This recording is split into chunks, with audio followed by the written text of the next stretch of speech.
Naiz irratian, bigarren kafea.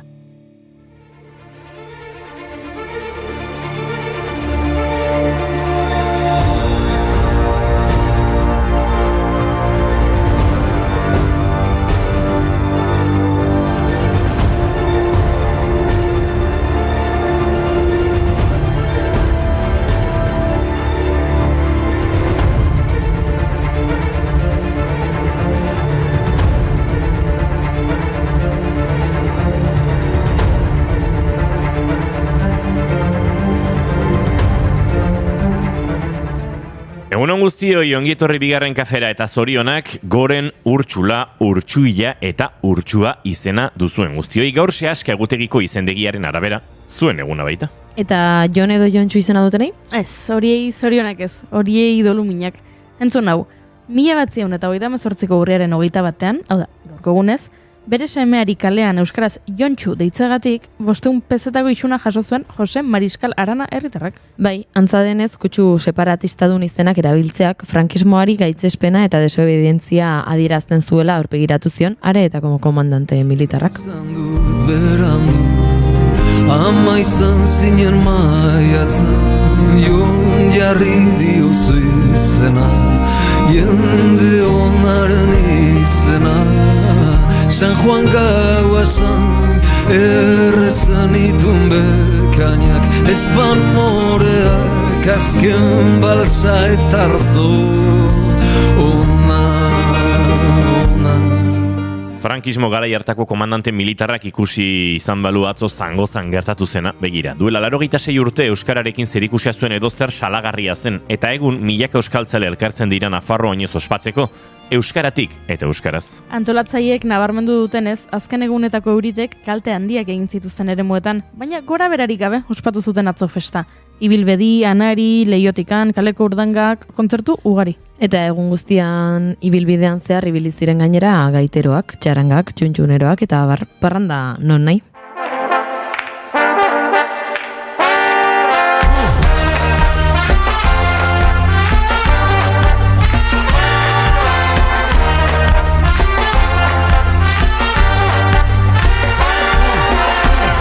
Behatzakoz lehioa bero gaur inoiz ez da gero bigara zutabe bat. Eta jendetza baita ere Gernikan Guggenheim Urdaibai Stop plataformaren deialdiak erantzun zabala izan zuen larun batean.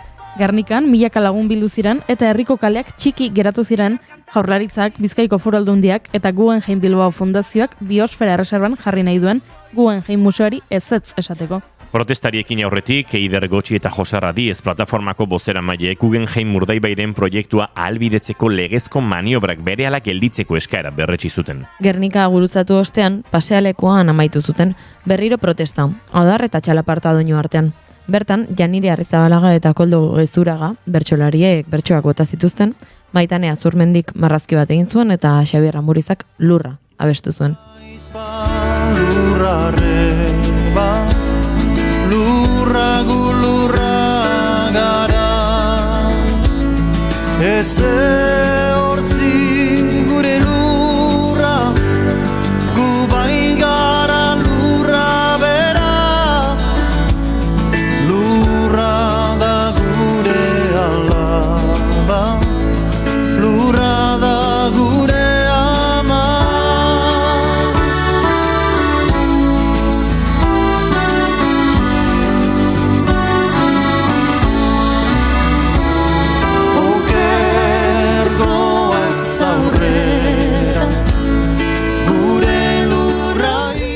Jendetza Zangozan, jendetza Gernikan, baina egia esan gu hobeto moldatzen gara talde txikietan. Eta beraz, hirugarenez, efemerideak irunaka botako ditugu hor. Bota, Julio Medem, François Truffaut eta Xabi Bastarretxea. Gaurko egunez jaio zen Julio Medem Lafont, zinema zuzendari donostiarra. 1982an estrainatu zuen bere lehenengo pelikula, Behiak. Ordutik aurrera sekulako arrakasta lortu du. Mama, El Árbol de la Sangre edo Lucia y el Sexo bezalako pelikulekin. 2003an ahotsak arrotu zituen Euskal Pilota Larrua Harriaren kontra dokumentalarekin. Euskal gatazka ardatz duela, 70 elkarrezketa bildu zituen Medemek.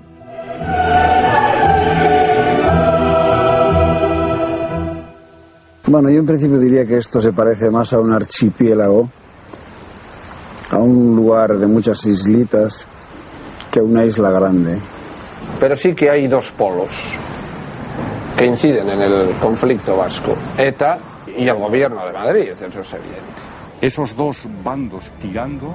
Meremek hainbat elkarrizketatan aipatu du zinemarekin maitemindu zela Godard eta Truffaut zinemagilei esker.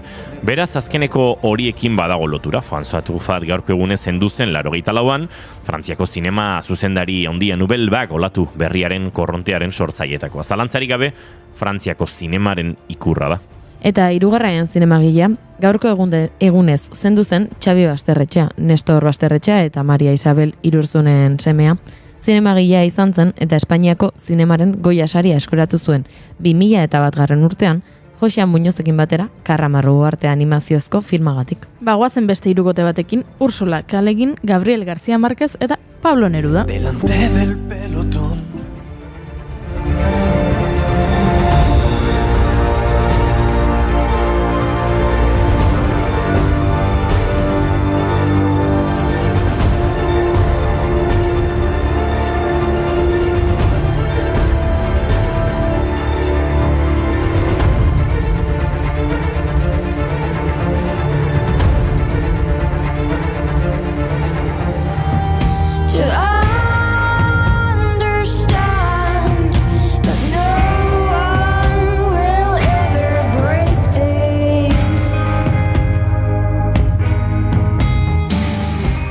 Gaurko egunez, jaio zen Ursula K. Le Guin estatubatuar idazlea zientzia fikziozko literaturako lanengatik ezaguna, bere lehen lana 59an argitaratu zuen eta bere ibilbide literarioak ia 60 urte iraun zuen. 20 eleberri baino gehiago eta 100 kontakizunetik gora idatzi baitzituen.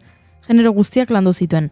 Bataia poesia, literatur kritika, itzulpenak, saiakera... Eta gaurko egunez, 1971an Pablo Neruda literaturaren Nobel saria jaso zuen. Urtebete lehenago 1970an Txilen Allende buru zuen Unidad Popularren alde jardun zuen eta Txileko enbaxadore izan zen Parisen. 1973an Santiagora itzuli zen eta Pinochetek estatu kolpea jo eta handik egun batzuetara hil zuten. Eta gaurko egunez baita ere, baina 1982an Gabriel García Márquezek bere Nobel saria jaso zuen, bere eleberri eta historio laburrengatik, zeinetan fantastikoa eta erreala, irudimenez osatutako mundu batean kombinatzen diren. Como Aureliano Buendía, delante del pelotón. Veo pasar mis días, no caben en esta canción. Huele a jazmines el ruido, sabe a poesía el ron. Otro verano se marcha, tarde para pedir perdón. Si se derrite el hielo. Eta astelena pixka bat alaitzeko azken hirukotea musikarekin osatuko dugu. Dizzy Gillespie, Celia Cruz eta Xabi Solano. John Berks Dizzy Gillespie Hego Carolina jaio zen 1917ko urriaren 21 jazz musikari estatubatuarra izan zen. Batipat trompeta jotzailea. Charlie Parkerrekin batera bebop eta jazz modernoaren bultzatzaile nagusietakoa izan zen. Eta Celia Cruz 1925ko urriaren 21 jaio zen Habanan. Salsa musikaren ordezkari nagusietakoa izan zen 1950ko hamarkadaz geroztik Habanako klub eta kabaretetan abestu zuen hasieran eta Sonora Matancera taldean ondoren. Goazen apur bat dantzatzera. Eta Xabi Solano gaurko egunez jaio zen, Etzakit, Lau Itzal, Fermin Muguruza eta The Solanos eta Esnebeltza taldeko kidea. Zorionak, Xabi. Itxasarrain txikien artera, uraren oskirriaren zirrara, ondarrean pelaren alboan. Iluntzean uraren ertzean, erraio baten argia, ere maite dio lasean, olatu zipristin artean. Ze bertxio arraro den, ez? Bai, justu asteburuan entzun dut eta asko gustatu zait. Ez da berria, Esaten nuen koroengatik, Koroengatik esaten nuen. Xabiren bertsioa.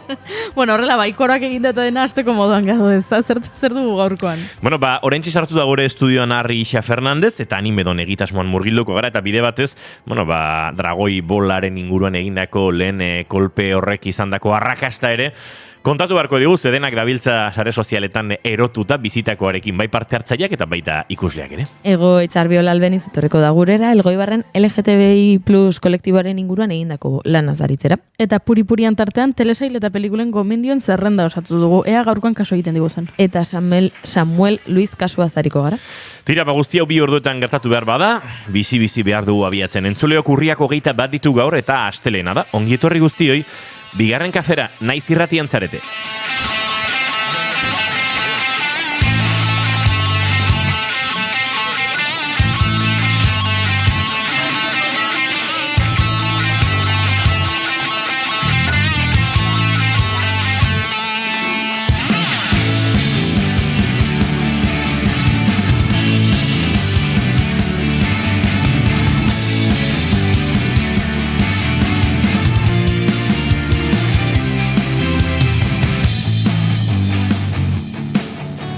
Zuekin jaun Andreok, ez dakigu zertan ibili den, baina ez dularekin etorri zaigun, June Romatet Ibarguren egunon. Egunon. Zibilizea. Ez zertan. Yeah. Eta zuekin ez duen, baina hotzak eta biela dagoeneko aitortu digun, eta ez du ulertzen zergatik, bai? Goiure zeizaran, egunon. Egunon, nola ez ezula ulertzen zergatik. Ez dugu ulertzen zergatik agazu, nota? Jesus, 16 gradu daudelako tolosan une hauetan. Nola tiradun kamisetan etorri zaren? Jertxea eta txaketa. Sandaliekin zaude? Ez. Horreko batean etorri zen sandaliekin ere. Sandaliekin dago. Eskerrik asko, June. Hau dau alproja esola gabea. Eta gero hotza, eske 16 gradukin. Nik ikusi dut gaur hemen gure herrian 24 gradu ingo dituela eta esan dut. Pues ya está. Bia arropa karri. Eta izketan ari zeizuena Iñigo Asensio Lurbide gaur bigarren kafeak 843 garrena du, goizak 10 eta 20 minutu, urriak 21, gu 3, urrengo 2 orduetan zuekin bat egiteko asmotan. Horixe, naiz irratian zaretela, bigarren kafean.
Vulkanizadas taldearen zenbat galdera kantunekin abiatuko dugu gaurkoa, eta egunero bezala gaurko abiatzeko maite dute itartere egin behar diegu. June Romatet Ibargurenek prestatu aldu bere maite duta? Bai, prestatu dut.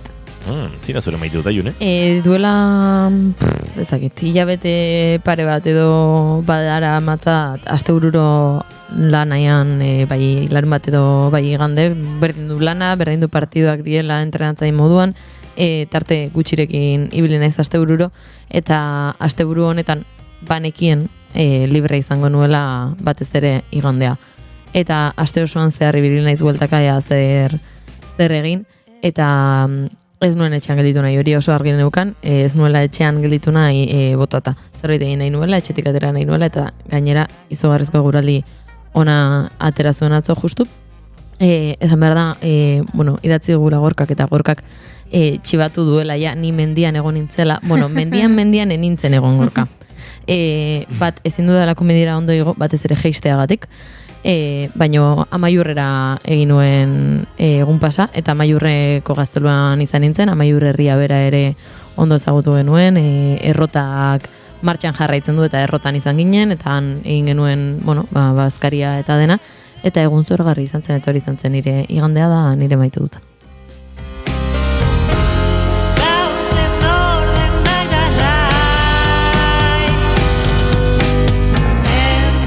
Ez da egiten hemen asteburuek zeburuko min ematen dizkizueten, baina guri zeiz arandi ere badakit june ibili da asteburuan. Tope. Erabate... Tope, huergan... Nuen nao kontatu nahi, baina... Ez daukazu kontatu behar. Goiurik esan digu asteburua erabat libre zuela gauzak egiteko, eta tira, planak topatzea koste egin zaiola. Ez da izango bigarren kafean 17.000 plan ez ditugunik proposatu aurreko astean, baina tira. Ez, planak ugari da nitzak eta mota askotakoak leku guztietan, baina lagunik ez, plan horietara joateko nerekin hori izan da arazoa. Ja, mapida, june zenuen. Bueno, ni Amaiurren egon. Uzen esan martxula, ni laguna. Amaiurren egon. Ni Amaiurren egon. Baina, bueno, zuere ibili zinean plan bila esan edute. Bai, hori egia da. Proposatu nik azte buru guztia lanean pasadut, nik ez dut zuen arazorik izan. Baina aldatuko nizueken, ez pentsa? Ez neri ez. Osea, azte buru bakarra, hemendikan aztaro bukaera arte, ez dizut aldatu. Bueno, bardoan kontatu egingo dut. Vale. Kontatu. Ez ozagatik entzuleak. Ea ba, ez dakit entzulei gertatuko zaien, pentsatzen dut baietz, eta pentsatu nahi dut nera dineko jende askori gertatzen zaiola, ba, zuen ingurukoak, lagunak hasten direla ezkontzen, umeak edukitzen, eta orduan, batean, duela hilabete batzuk, zure plana zela, joatea, zegit, hori, ordiziarrokera ibilbedi ikustea, eta guain plana dela, arratsaldeko 4etan gehatzea, gaieta xistrin batzuk meriendatzeko umez inguratuta eta konbertsazio guztiak izateko umen kaka edo kaka ezaren inguruan. Eta orduan, hori gertatu zait pixka bat aste buru hontan, gaindosi... Ume gaindosia. Errealitate gaindosia. Errealitate gaindosia izan dudala. Ez da ume gaindosia, gainera oso umezalea naiz. Eta oso umezalea naiz, oso gustora egoten naiz umeekin, baino bai pixka bat arrakala hori eta batean bizitzako hain fase desberdinetan egote hori zaila egiten zaidala. Gainera nire lagun gehienak edo gertukonak dira behintzat, iaia jaiotzetik ezagutzen garenak. Orduan bizitzako fase guztiak elkarrekin egin ditugu, ez? Eskola, gero DBH, batxiergoa, elkarrekin selektitatea, elkarrekin unibertsitate garaia, elkarrekin lehenengo lan garaia, elkarrekin lehenengo aldiz independizatzea, lehenengo bikoteak ideak, fase guztiak elkarrekin egin ditugu, eta orain batean iritsi da adin bat, faseak klak egiten dutela, eta ez zoazela batera, ez? Kuadrian batzuk umeak dituzte, eta beste batzuk ez, eta hor arrakala sortzen da. Eta bai, eduki dut pixkat, errealitate horren gaindosia. Eta nik joan behar nuen larun batean ibilbide ikustera ordiziarrokera, eta nintzen joan, pixka bat harrapatuta geratu nintzelako parkean. Bizitza esain luzea, hain luzea, barator lastana, beste binzu. Nik maite dut pilo bat dauzkat kontatzeko. Ez esango dizuet, hasteko maite dut kantuak bidaltzen dizkizun jendea. Eta atzo Janire Arantzabek bidali zidan ibiltariarena, asperen. Bukatzetzunean gozat kontatu behar horren inguruan. Janire buruz? Bai. Janire zein dezu. Eta egia esan atzo momentu batean, ez da asteburu, nola esan, erraixa edo emarian joan den horietako izan, eta egin nion tartetxo bat, 5 minutu eta 2 segunduko kantua bentzuteari, eta ez dakit, kantu luzeak badaude, nolabait modaz pasata edo, eta gozatu nuen, ze ederra da asperenen hau, eta Borja Alonso eta haren ingurukoak bigarren kaferare gonbidatzeko aukerarik bote dugun.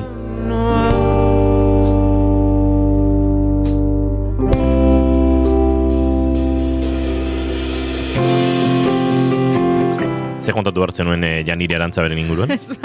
Lagun bati galdetu niola, ea ibilbedi gustatzen zitzaion. Ibili nitzelako ni hor arrantzan, ea norbait animatzen zen erekin ordizierroka juteko.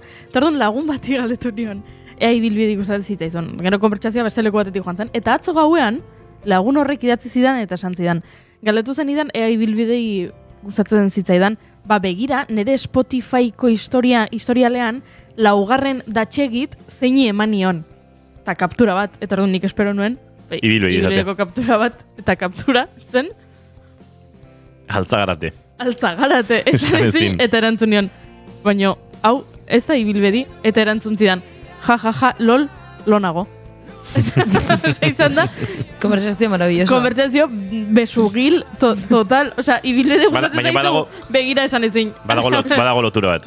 Ibilbedik Ordizirroken, Amets Arangurenen hitz ederrak eskaini zizkion esan ezin eta Janire Arantzaberi. Beraz hor, badago alako lotura. Horrelako izango zen, baina, bai. Aipatu duzuen planen arira nik asteburuan lana nuen, baina atzo bazkaltzeko plana ere bai kuadriakoekin eta kuadriako umeekin eta dena ondo, nik ja oitutan nago goiuri kuadriako plan gehienak umeekin izatera. Baina non eta planteatu zuten eguerdiko 12:30 bazkaltzea. Eta ni artean zornotzan, ez dakit, emakumezkoen krosaren helmuga kontatzen ariko nintzen, edo irtera ematen ez dakit, eta azken erabaki nuen iristerako ja digestio egin dago zirela, eta beste batean egingo genuela plana, baina hori gertatu zitzaidan. Baina nire maite duta honako hau da, eta da atzo arratsaldean tartetxoa libre izan dut asteburuan, eta giroa ikusita eta olatuak bizi zeudela, erabaki nuen Donostiara hor bildu, eta antxe olatu batzuk hartzea. Eta non Kontxako hondartzan, antxe federazioan daukate piraua, iritsi eta, pala kotxean naztu nuela. Eta, atera nintzen federaziotik, eta non topatu ditut, 4 pertsona, ustez 4 neska, biluztu eta uretara sartu direnak. Eta pixkate, ikusi dezue pelikula Las chicas están bien, inoiz hitz egin dugu saiontan horri buruz. Energia hori, 4 tipa uretan sartzen living la vida super gustora, berari bost pentsatuko zuen inork, eta ni dagoeneko goiko pasealekutik banindoan pixkat kotxeruntz, eta antxe ikusten dut barandian jendetza, eta aizu, ez dakit 5 minutu egon ziren, baina jendea zegoen txoratuta estenarekin, eta batzuk, andra batzuk pixkat, arro ez, txalotzen bezala, mira las que bien están, ez, hola? Baina beste batzuk ikusten dituen eskua ora eramaten pixkat como, por Dios, ze escena, ez? Eta, amatxo maitia, ez dakit, gora beraiek denak, eta egia esan irudi derra utzi ziguten. Momentu super guapa bizi zen ari ziren, eta gero nik bueltatu nintzenan ja joan ziren, eta nik ere gero gozatu nuen piraua eta olatuetaz, eta hori ere badan olabait nire maite dut. Baina eszena hori, eta pixkat gizartea edo jendea astoratzen duen olako gauza, ez dakit, guapo bat, ikusten duzu olako energia onarekin dagoela jendea, oso politxeru itse zaite. Goizeko 10:00 hasi beharko dugu gure gaurko lehen gonbidatua aurkezten, eta kuriosoa da, zenik esango nuke ez dela inoiz bigarren kafean egon orain arte, baina etxe hontako lagun edo sentitzen dugula nolabait. Arri Ixa Fernandez, egunon ongi etorri gurera? Egunon. Uste dut abixatu nizula, maite dut askatuko nizula. Bai. Zein azure maite duta? Pentsatzen nahitu naiz, eta hain zuzen ere azken aste hauetan nahiko lanpetu eta ibili naizenez, hain zuzen asteburuetan saiatzen naiz pixkat white noise efektua lortzen duten zenbait produktu edo bilatzen, ere kasuan orokorrean izateia telebistako programa kutreak, ez dakit, equipo de investigación, olako movidak, edo beldurrezko pelikula oso txarrak. Streaming plataformaetara joaten naiz, eta zein daukan pinta txarrena, ura aukeratu, eta da gozada bat. Hau da, marka, white noise bila, nun bizi zara, herri, Donostian? Donostian. Itxaso ondoan bizi eta white noise bila pelikula txarretan. Baina bakizu zer gertatzen den, ja normalizatuta. Normalizatzen duzula zara. Bueno, entzuleak espalimak white noise da, berez, zarata estandar bat, nolabait frekuentzia medio agudoetan dago, ez? White noise hor numaite egongo zan, ez da? Eta gero dago soinu grisa ere, arroxa, bueno, asko dago, denak ere antzeko funtzioa daukate, horrelako estandarizazio bat, eta, bueno, nolabait batzuk konzentratzeko bestek ebaditzeko erabiltzen dutena, ez? Egizek izan estafa piramidala dagoela white noisearekin Spotifyn? Ez negin. Nire lagun batek behin esan zuen, jo, bidanik jartzen dut, da audio bat, hileko lehorgailua.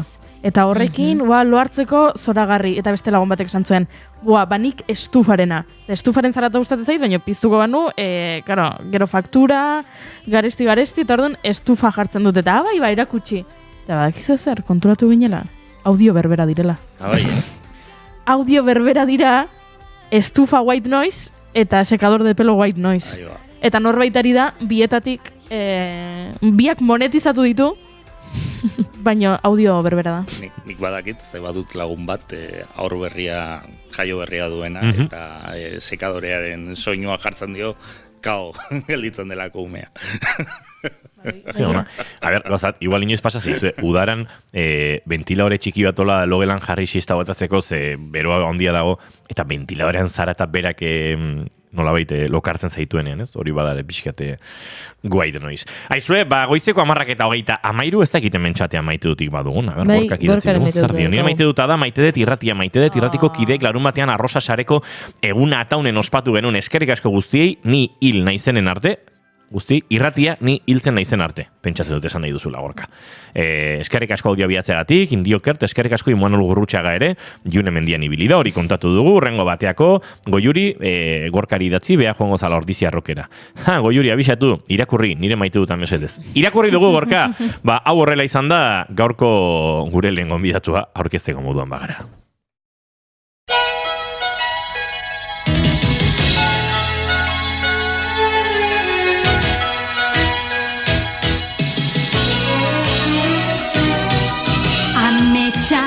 Ez dauka inongo mugarik eta ni. Ez omen dago anime ikusteko tokirik propioki bintzat. Horixe adirazidu azken egunotan entrevista batean Arri Ixa Fernandezek. Baina igandean antzokizarrean soldauta egin zuten horrela zapla, entzuten ariaren kantu honen atzean dagoen imaginario guztiarekin. Eta batez ere, nolabait imaginario horren euskal egokitzapenarekin. Ze antxe bildu ziren, dragoi bola, askorentzat haurtzaro oso bat ordezkatzen duen horren, soinu banda baino, hotxe banda guzti hori osatzen zutenetako askok.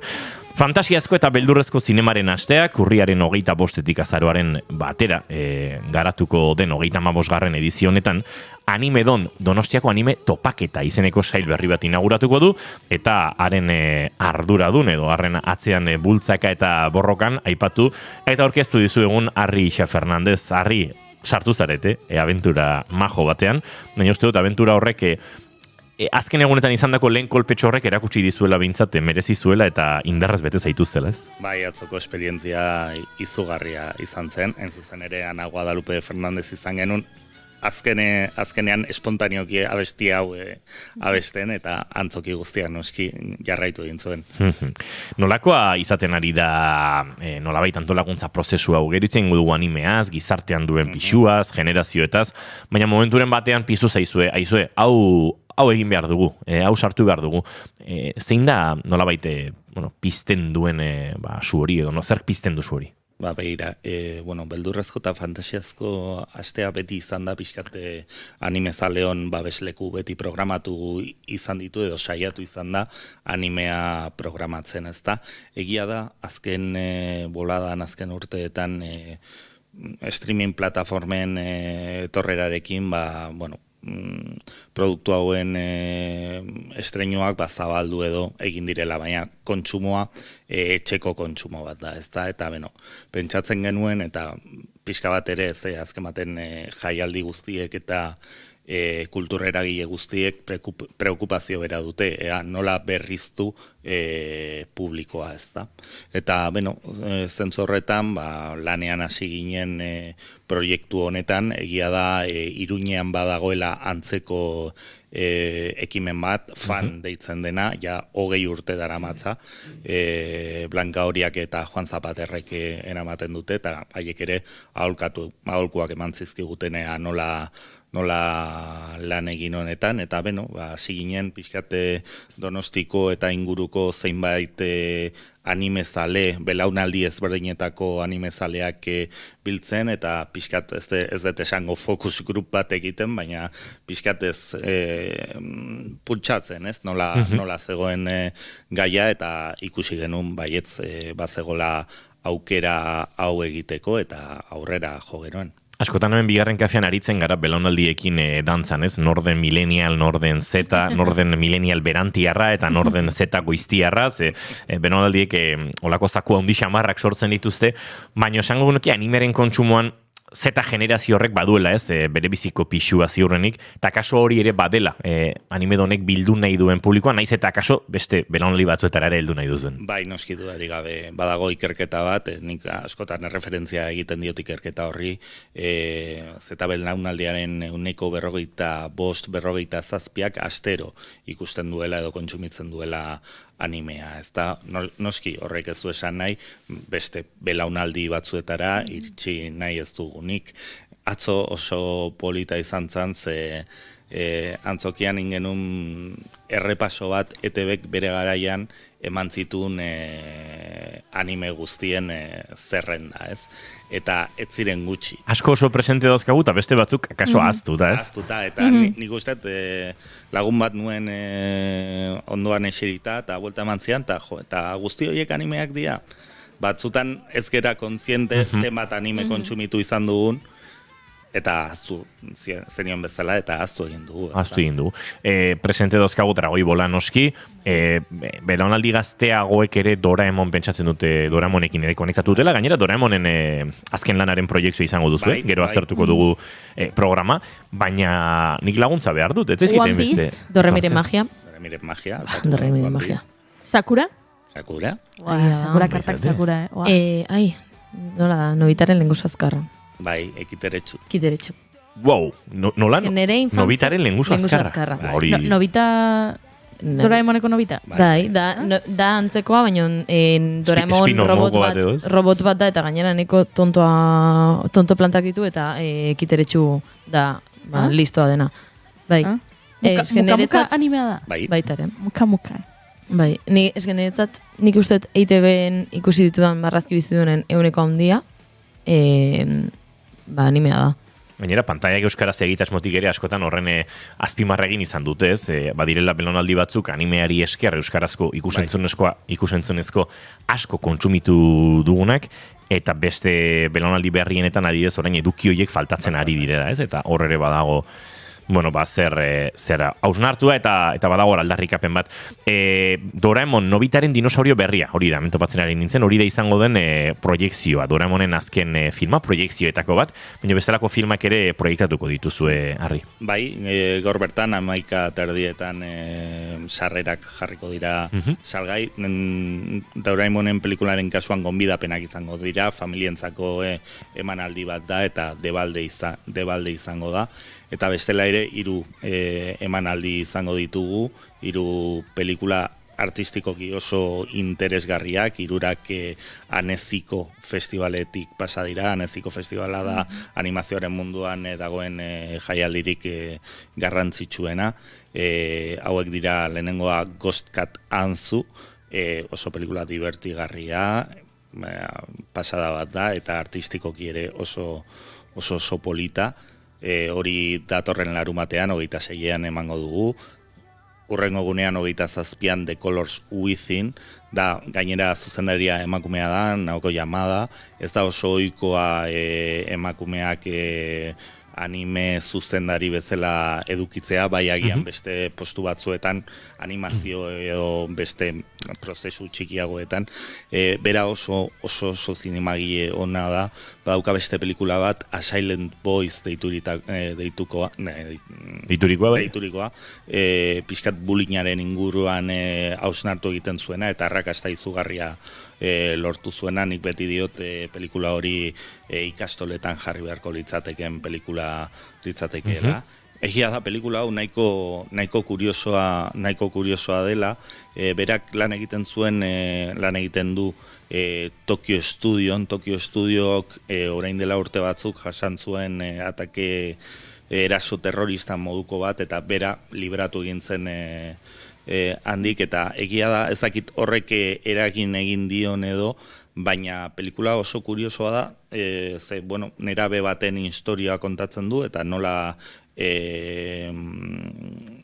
musika talde bat sortu nahi duen, ezagutzen ditun beste bi lagunekin, baina arraroena pelikulan da pertsonaia nagusia eskola katoliko batera dijoala, eta hori ez da bat ere ohikoa Japoniako zinematografian orokorrean, ze kristautasuna edo katolizismoan begiratzen aritu nintzen, eta populazioaren 1% bakarrik da, baina pelikula hain da artistikoki ederra, askotan liuratuta gelditzen zerala irudiekin. Eta izango dugun azken pelikula Give It All, azaroaren batean emango dugu, eta da, ez eskola katoliko batean, eskola normal batean baizik, arraun talde bat sortu nahi duten neska batzuen inguruan, hori estatu mailako estreinua izango da, eta esango nuke hemen Gipuzkoan eta Euskal Herrian erresonantzia berezia izango du. Gibitol izango da nolabait itxiera proiekzioa, datorren azaroaren batean izango dena, ostiralean, baina lehenago eta gaur bertatik abiatuta hitzaldiak ere izango dituzue, navegando por el éxito de One Piece, hortxe aztertuko duzue, El Quinto Emperador, bihar ere hitzaldia, Cyberpunk animazioaren inguruan, Phantom Liberty, Gaizka Alartziarekin, euskarazko mangaren inguruan Mikel Murorekin, badago, ez da espazio bat ere, nolabait osnarketarako eta divulgaziorako ere, bai. Bai, egia da, ardatza beti esan dugu emanaldiak izan behar direla, pixkat nahi duguna da, beno komentatzen nuenaren arira, zeta belaunaldi hori etxetik atera eta zinemara joateko esperientzia hori bizitzera bultzatzea, ez da, baina bai uste genuen hausnarketarako lekua ere behartzela. Eta pixkat ere funtzio praktiko bat zuten ekitaldiak antolatzea, adibidez ostiralean, irudean modelatzeko tailertxo bat eman genuen Tabakaleran, bete egin zen, gaur El Quinto Emperadorekin hitzaldia daukagu, eta pixkat horrek ere erakusten digu nola badagoen mundu bat agian jende askorentzat ez ezaguna dena, ez? Adibidez, El Quinto Emperador, Ander López da Hondarribiko tipo bat, milaka eta milaka jarraitzaile dituela sare sozial askotan, eta bakarrik egiten du One Pieceen inguruko edukia egunero. Eta ditu, zaleak, akasko porro. One Piece kaina. Hori da, One Piece kaina. Nire autoeskolako irakaslea seguro. Zegizu ze txapak sartzen zizkidan autoeskolako irakasleak One Pieceekin. Ostiraletan atal berriak ateratzen zirela, eta orduan, karo, baina bi astez behin, edo lako zerbait, eta orduan, karo, aste honetan ez daukat, baina urrengo astean bai, eta hau gertatu zen, irakurren un aurrekoan hau gertatu zen, eta nik beti zaten niren, koldo etxaiti interesatzen, baina ez dut ikusi, orduan ez dut ulertzen esaten diazunen Lufik hau egin du edo ez du egin eta ez dakiz zer, eta baina sekulako, gure autoeskolako klaseak izaten ziren One Piece monotematikoak. Horre, proposamenen artean familiarrak ere badituzu, larun batean bertan Animedon plazan, bulebarreko kioskoan izango da, nolabaiteko makillaje, maskara, K-pop giroan edo ere, jendea familia giroan biltzeko edo, ez? Horre uste oso proposamen interesgarria dela, leheno komentatu detez nola belaunaldi ezberdinak bildu genituen hasieran bileratxo batean, eta horretik ere ezagutzen genituen neskato batzuk, neska batzuk ja, 20 bat urte izango dituzte ja, nola Donostian iruilean behin K-pop lehiaketa bat antolatzen duten, beraiek mugitzen dute, ez dakit, oraindik ez dakit nola komunikatzen diren, ez dakit, lehen esaten nuen, askotan badaudela ekimen ezkutuak edo publikoaren gehiengoak ezagutzen ez dituenak, eta hau da eredu hoietako bat, ez? Eta pixkat nahi genuen jende hori implikatu, adibidez Animedon plazan, K-pop giro horretan, pixkat ikustarazteko errealitate hori existitzen dela. Neska hauek, Iruian behin antolatzen duten movida honetan, 100 bat gazte biltzen dituzte. Wow. Nork biltzen ditu 100 bat gazte? Instituzioetatik datozen ekimenetan ez behintzat. Izugalizko balioa duen zerbait. Bai. Eta zinematografia bat dagoela animearen atzean, batzutan badirudi hau azaldu egin behar dela, ez? Ez da izerratik azaldu behar den, baina egia da. Badago zinematografia bat, badago hausnarketarako espazio bat, lehen aipatu duzu bulinaren inguruko zera, gibitol zen, ez da, bai? A Silent Voice. A Silent Voice hori da, baina, nazenari niz. Lana badagoela benetan ekarpen bat eta gazteak beste modu batera konektatzeko modu bat.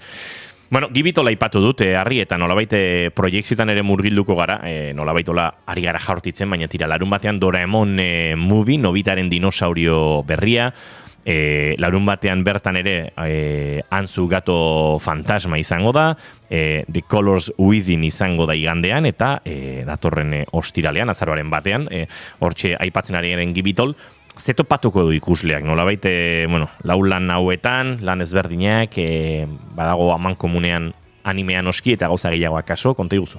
Bueno, esan dezagun arratsaldeko proiekzioen, Nobitaren dinosauro berria da Doraemonen abentura klasikoa.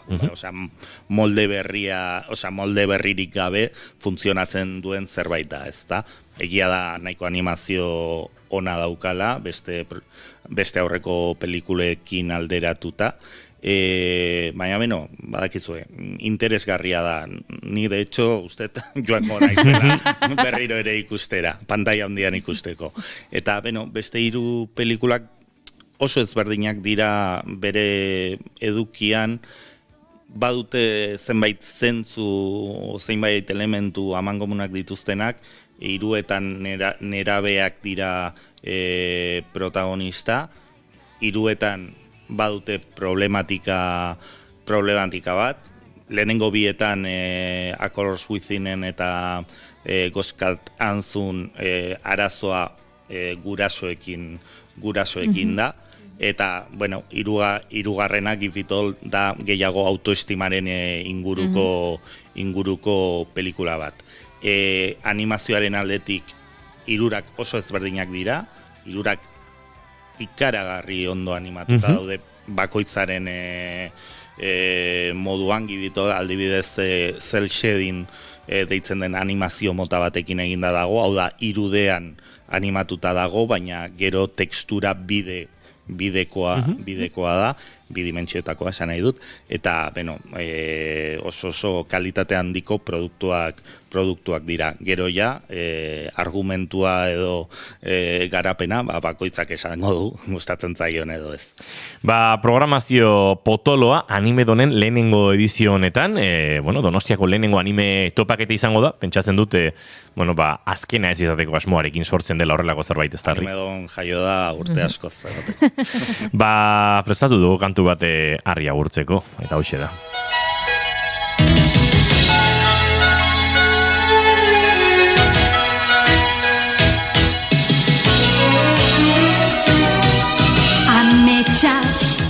Informazio guztia duzu San Sebastian Horror Festival.eu zen, fantasiazko eta beldurrezko zinemaren 35. astea ere badator, eta haren barruan kokatuta Animedon Donostiako anime topaketa. Kontatu dizkizu guztartzela da batzuk, baina onena, hurbildu eta bai proiektzio eta baita bestelako proposamenetaz gozatzea izango da. Arreixa Fernandez, eskerrik asko gaur gurera horbiltzeagatik, kakapila egun hauetan, eta akasortuko dugu tartetxoa balorazioa ere egiteko, eta konta dizaguzun nolakoa izan den emanaldi guztia. Zaindu asko. Nekez lortuko duzu, ta orduan ahaztu. Bihotzez maite zaitut, zuk ere maite nauzu. Bizi bizitza bat eginda politagoa da. Bihotzez maite zeitu, zuk ere maite nauzu. Ez egin banegarri, zorion utxa da gure maitasun garra.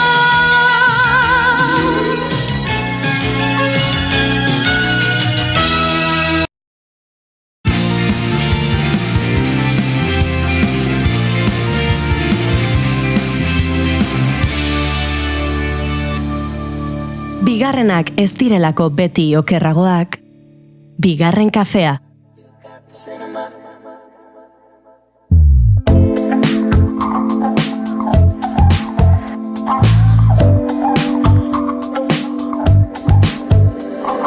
you, and I'm not getting over it. Darling, is it cool? Stopping when it comes to this. I guess we're in time. If you're getting yourself well for me, I guess you're all mine.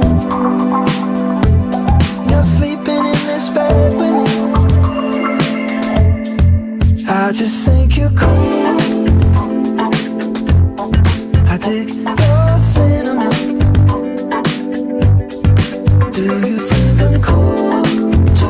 Zer dezu, Goiuri? Zer dezu? Ba, entzuten ari garela zinema, ez? Puripurianeko abesti ofiziala hau da. Harry Stylesek egin zuen sekzio ontarako. Bai. Harry Styles egon bere etxean eta esan zuen, hemen bigarren kafeako lagunek behar dute abesti bat Puripurian tarterako bauxe egingo dut. Baina, klaro, orain konturatu naiz Harry Styles dela, Harry Styles One Directioneko kidea zela, Liam Payne bezala, eta Liam pasaden astean hil zela, eta oraindik ez dio dela buelta eman horri. Gainera, oso gauza politia gertatu da Twitterren, eta begira zaila dela gauza politia gertatzea Twitterren, baina oso gauza politia gertatu da asteburu honetan, ze, bueno, kontatu genuen, baina ezagutzen ez duenarentzat, Liam Payne One Directioneko kidea, abeslari eta musikaria, Argentinan hiltzen pasaden astean, bertan zegoen hotel batean, balkoitik bera erorita, botata, istripua ez dakigu oso ondo. Eta kontua da hoteleko langile batek argazkiak egin zizkiola gorpuari. Eta argazki horiek saldu egin dituela, eta argazki horiek Twitterrera iritsi direla, eta dira oso argazki esplizituak. Pertsona baten gorpua, hilotza, lurrean.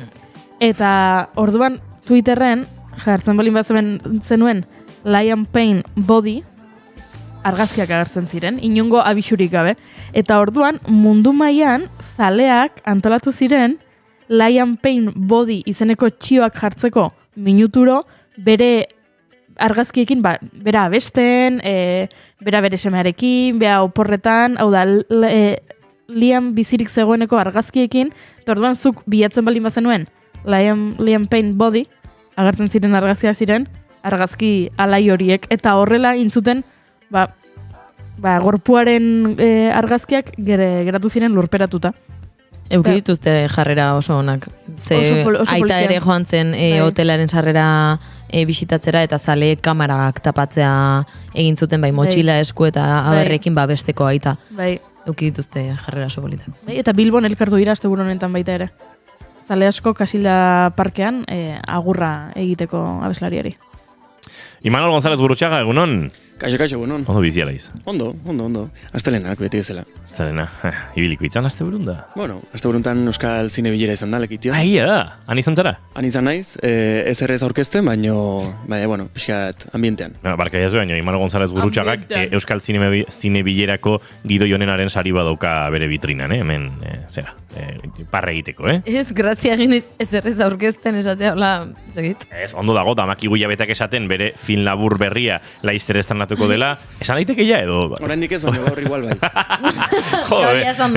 Entzuleok. Hau da marka, guk badakigu noiz estrenatuko den eta nola, baina ezin dugu esan. Eta tira, hor gabiltza, zintzua garelako, isilik. Orduan, gaur prentxaurreko bat dao, nonbait, eta esango da. Vale, ados, bihar kontatuko dugu orduan. Baina bidean film laburra bueno, datozen asteetan estrenatuko dela aitortu behar dizugu, eta nola askotan hitz egin dugun ontaz june, uste dut, nabardura ondo zegoela, egon naiz. Bai. Giro paregabe izan duzu, kriston plana. Bai, eguraldi latza. Ze ona, izue guk proposamen batzu dauzkagu zuentzat, eta... kompresoreak ez du nahikoa komprimitu nire hotza. Jarraitu. Zitar bat, asteburu guztia oihu batean. Claro. Eta daukat tono speaker sartuta buruan, ez? Guaz garaziko korrika, Baina, bueno, Berdelisek egin zuen korri. Ze guapo... Berdelisek irabazizun. Bai, ze guapo, kontatzen nian jendeari, ostra, Berdelis nortzen, ostegunan deskubritu nun, nire lankide batek esantidalako korri egiten zuela. Bueno, jende asko gongo da Berdelis ezagutzen ez duena. Bueno, pilo bat. Bueno, ezagutzen duen asko ere, bai. Hori esan nimen. Hortaz konturatu nintzen, Antxe umeak eta denetarik erotuta. Berdelis. Nola, Berdelis edo Berdelis? Berdelis. Nola? Nik ez dakit. Berdelis. Berdelis, ez da? Bai, nik horrarte iritsi eta behintzat horrela esaten nuen, baina. Hau da semen alaba asko uzkana? Bai, gehiagi. Eta, bueno, gehiagi. Eske gehiagi dia, osea, gauza bat. Bueno, pelikula... Berak erabakiko, bai, egia da, venga, puri. Konbendioren bintzat esan marko. Jenderi, esplikatu barko diozuen orden Berdelis. Vale, Berdelis da, Estefania Unzu da, Iruñako youtuber bat, eta egintzen famatua, bere haurdunaldiak kontatzen zituelako YouTubeen, eta orain pixka bat edukia bideratu du kirolera, ze berak txikitan eta nera bezenean ere atletismoa egiten zuen, eta orain bederatzi ume izan ostean hasi da berriro maratoiak. Bederatzi, hau zen uzortzi zirela. Bederatzi. Gauzat esango izuet, haurdunaldi bakoitzak kontatu baldin badu, zera, Star Trek sagak baino episodio gehiago dauzka. Claro. Bai. Harry Potter bezala, ez? Harry Potterrek behatzi hauzke? Baina etzen hasi lehenengo haurdunaldiarekin. Osea, jaume batzuk zituela hasi zen kontatzen. Eta orain maratoi jarri zion bere buruari erronka bat zela 12 maratoi 12 hilabeteetan egitea. Eta hori egin zuen, eta erabaki zuen, ez zuela gelditu nahi, eta maratoi gehiago egin nahi zituela. Eta orduan egon zen, asteburu honetan Bilboko maratoian parte hartzen, eta emakumezko... Lasterketa irabazi zuen. Duela aste gutxi, aste pare bat, Logroñon bere marka honena ezarri zuen. Lehengo astean Chicagoan egon zen. 2:55 marka dauka, eta Bilbon ere gertu ibili zen, eta bueno, fenomeno horietako bat ez dakit, oso tipa ezaguna antza, baina nik haren berririk enuen, eta aitortu nuen lotxarik gabe, antolakuntzari esanion barka edazue, baina goiurik esan zidan lehengon Berdelis nortzen, ze nik enekien. Gero tipa oso jatorra irutu zegoen, eta antxibili zen, eta mundu guztiarekin argazkiak atera zituen, eta mikrofono bat ondo jartzen lagundu bari izan genion, ze, derrepente zeuken, sari bat eskuan, beste sari eskuan, entreizatu nahi zuten, eta mikrofona mantzioten, eta ze ongi zen, kotxago hor ezintzula. Eta txapela buruan. Txapela buruan. Hori jarri du Twitterren txapela badoka. Zizten txapa ematen ari da txapelakin. Txapea ematen ari da, bai. Eguerdiko amaikak dira eta zorionez, entzuleo, guk azken ordukoaren bila egin bar dugu zentraletara zuzen ere Itxasoleon lankidea bertan dugulako. Itxasoleon egunon... Egunon, zuei ere Inigo, kontatu behar dugu, Lizo Ainibar Arriasgoitiarana 2,9 graduko lurrikara baten epizentro izan dela astelen goizean.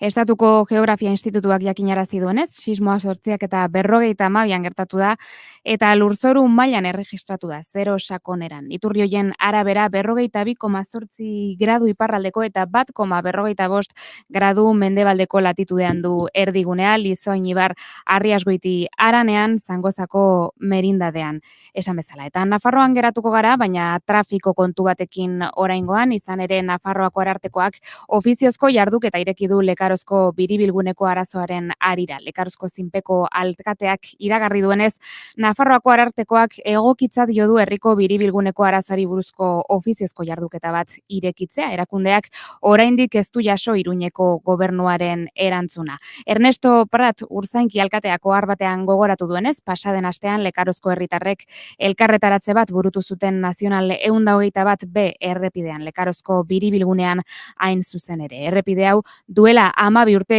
ireki zen eta herria zatitu egin zuen esan du. Hilerria auzo bat eta ikastetxe gaztetxea eta aterpetxea besteak beste errepidearen bestaldean geratu baitziren adierazi du alkateak. Elkarretaratzean azaldu gisa duela 12 urte Nafarroako gobernuak zebrabide bat margotu zuen nolabaiteko irtenbide bezala, baina orain 3 urte ezabatu zuela esan du eta geroztik ez dagoela oinezko igarobiderik aipatutako bidegurutzean. Arrisku handiko egoerak sortuz gaineratu du Arartekoak hartu dituen erabakien berri eman aurretik. Dioenez, mobilizazioaren ondoren Nafarroako Arartekoak Patxi Bera Donazarrek egokitzat jo du jarduketa irekitzea, baina ez du momentuz Iruñeko gobernuaren erantzunik jaso.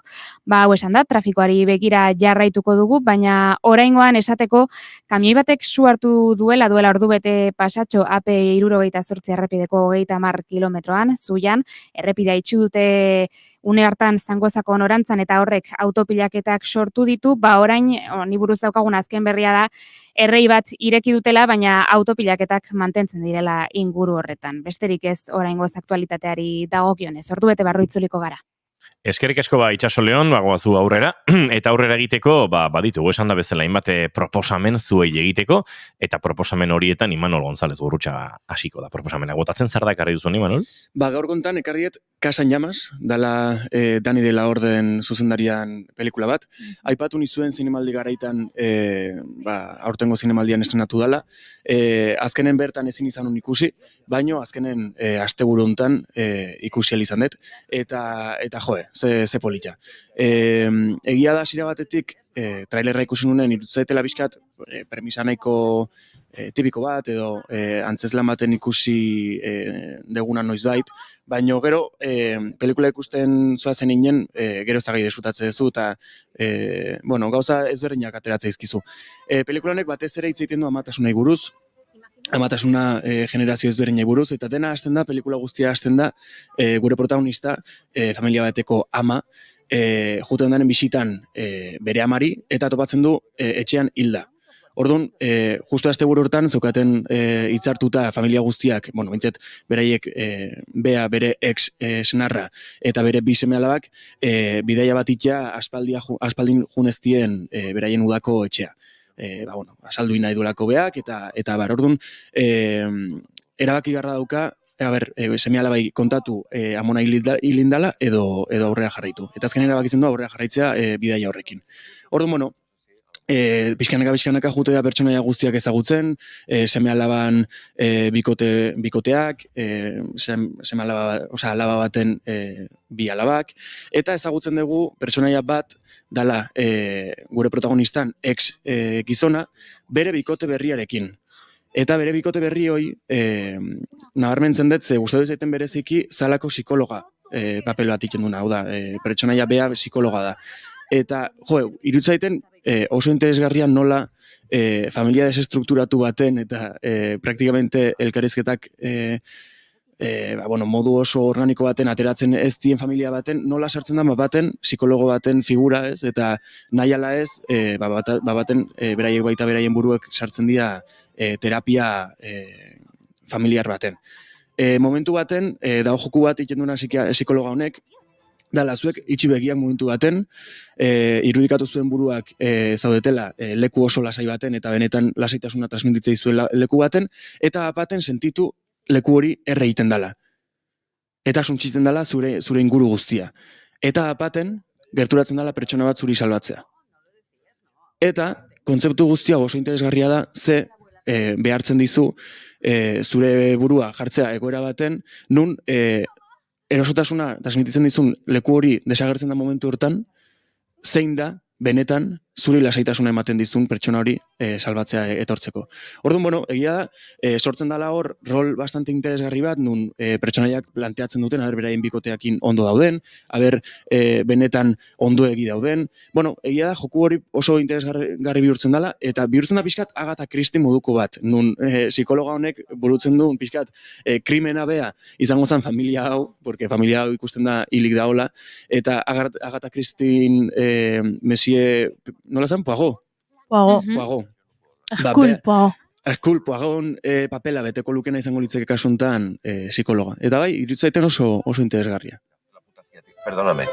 Ay, ¿tú quién eres? Mamá sabe que papá tiene novia, son adultos y ya está. No sé si a lo mejor os habéis olvidado, pero yo estoy aquí. Non ikus daiteke, Imanol? Hotxe ikusten joan, ze nik ikusiet modu alternatibotatik. Ez que, Imanol, esan dezu zinemaldian estrenatu zela, baina lehenago estrenatu zen. Hori da. Zinemalditik pasatzen. Zinemalditik pasatzen, kainan estrenatu zen, eta zinema aretoetan egon da udara guztian zer, baina gorain, ez dakit jarraitzen duen zinema aretoetan. Aretoetan ez dut uste jarraituko dunik, ja bukatuko zuen. Oantxe mestikatuko izut eta esango izut. Vale, ados. Jak egin duzun psikoloaren sutearen nolabait eszena hori irudikatu, nik lotura ikusi dut nire proposamenarekin, eta ninoa proposamen honekin. Hau ez da zinemaldian egon, joan den urtean estrenatu zen, 2023an, eta Berlingo zinema jaialdian lortu zuen epaimaiaren sari nagusia. Zerua gorri, edo, zeru gorria, El cielo rojo bezala iritsi zen gurera, pelikula alemaniarra da, Christian Petzoldek zuzendua, alako melodrama moduko bat.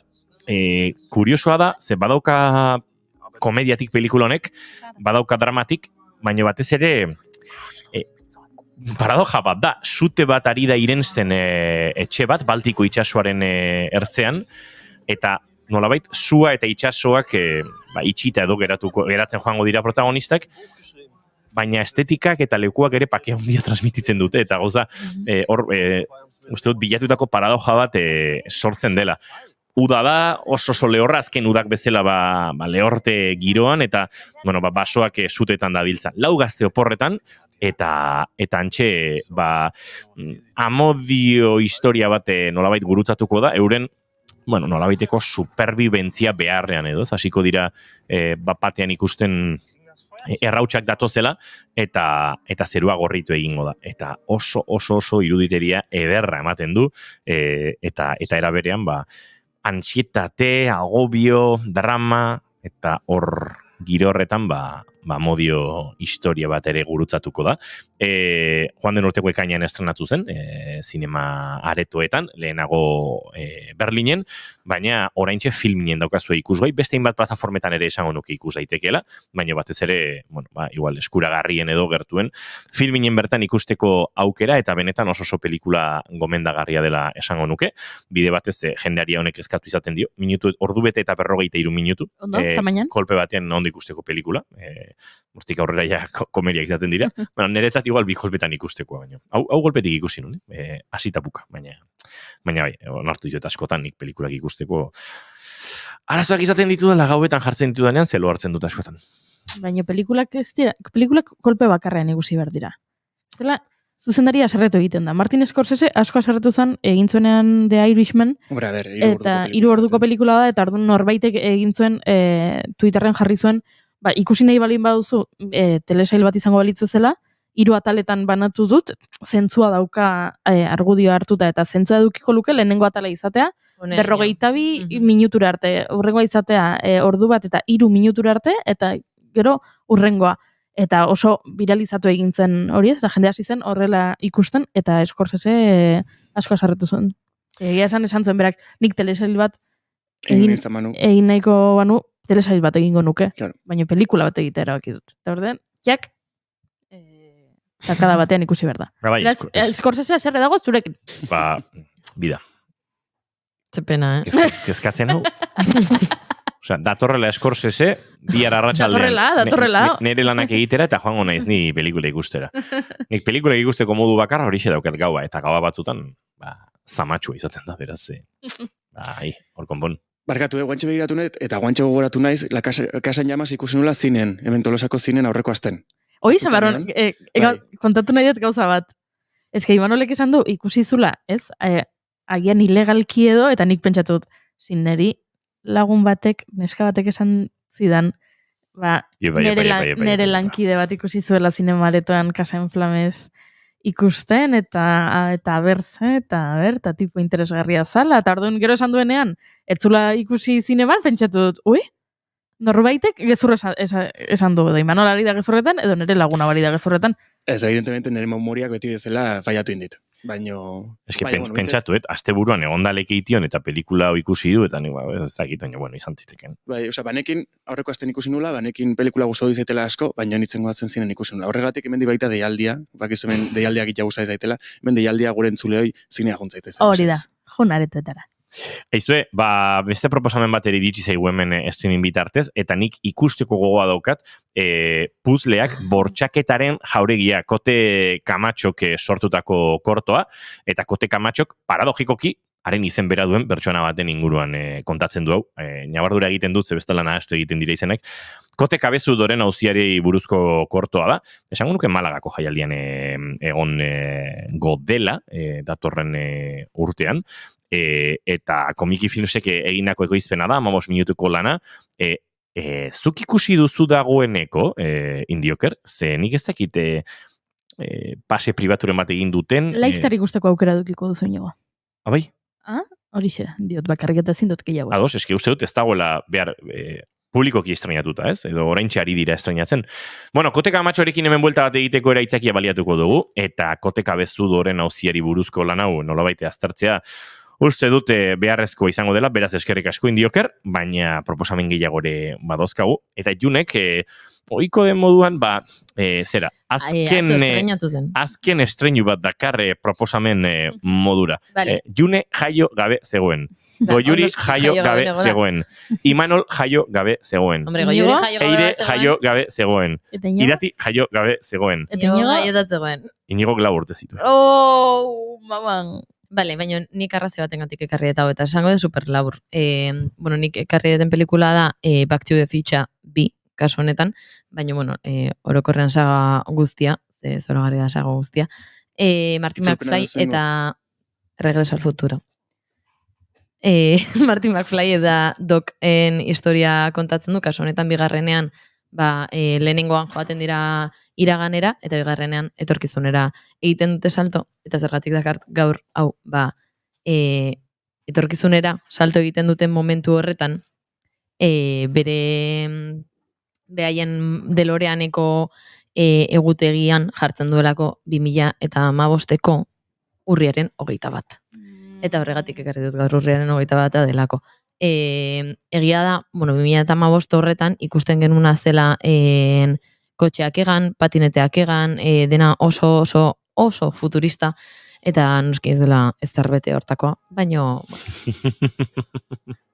The future. Ikusi duzu Back to the Future zuek? Ez. Nola ez? Nik ez dut ikusi. Lehenengoan kontatuko izut. Juten dia DeLorean batean atzera, eta Martin McFlyren gurasoak ezagutzen dituzte gazteak direnean, eta nola ezagutu behar diren, eta kontatu behar du, eta bueno, behaiek hor eskua sartzen badute gauzak aldatzen hasten direla erakusten dute, eta bigarrenean joaten dira Martin McFly eta bere bikotea, Dokekin batera etorkizunera esaten dielako haien seme edo alabaetako bat arazoetan sartzean hasiko dela, eta hori konpontzeko asmotan joaten dira, baina, bueno, gerta daiteke eskua sartzea zerbaitetan eta dena aldatzea, eta horrelakoak. Oso dramatiko, baina, bai. Ez dut ikusi, baina badakit ze pelikula den, eta badakit, irudi bat ikusten balin badut, badakit Back to the Futureko dela, badakit DeLorean, Martin McFly, kontzeptu, zautzen ditut, iritsi zaizkit nolabait, baina ikusi, ez dut ikusi. Ni etorri izan ez kamiseta batekin, DeLorean baten kamiseta dukat, pelikulako.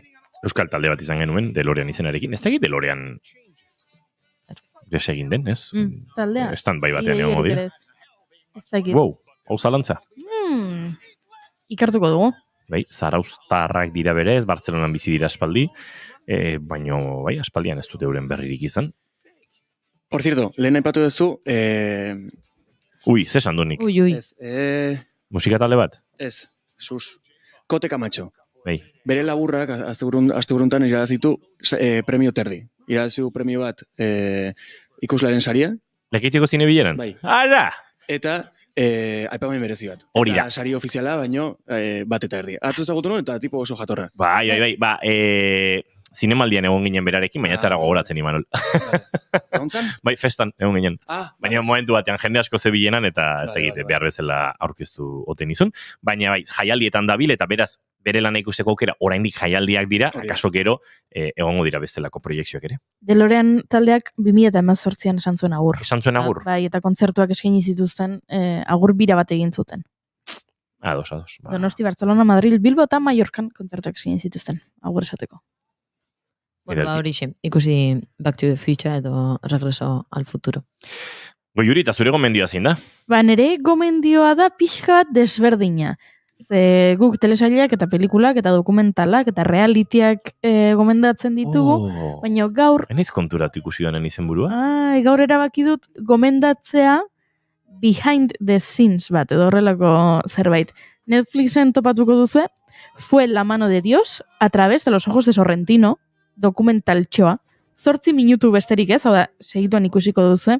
2021 batean estrenatu zen Fue la mano de Dios eta la mano de Dio, Donostiako zinemaldian, Sorrentinoren pelikula, Sorrentinoren bizitzari buruzkoa, Napoli hirian gertatzen dena, eta topatu nuen Netflixen nahi gabe, bazegoela 8 minutuko lantxo bat, non Paolo Sorrentino bera, zuzendaria bera agertzen den, bera dan protagonista, eta Napoli hiritik eta pelikulako estenatokietatik paseotxo bat egiten duten, eta berak azaltzen duen leku bakoitzaren garrantzia, edo zergatik gidoian hau eta ez beste modu batera beste kontu hau, eta pelikula ikusi, gomendatuko nuke pelikula ikusten lehenengo, baino ikusi ez baduzu ere, ikusteagatik zuzendari bat pasioz bere lanari buruz izketan, oso interesgarria iruditzen zait, eta askotan iruditzen zait lan asko hobeto ulertzen direla,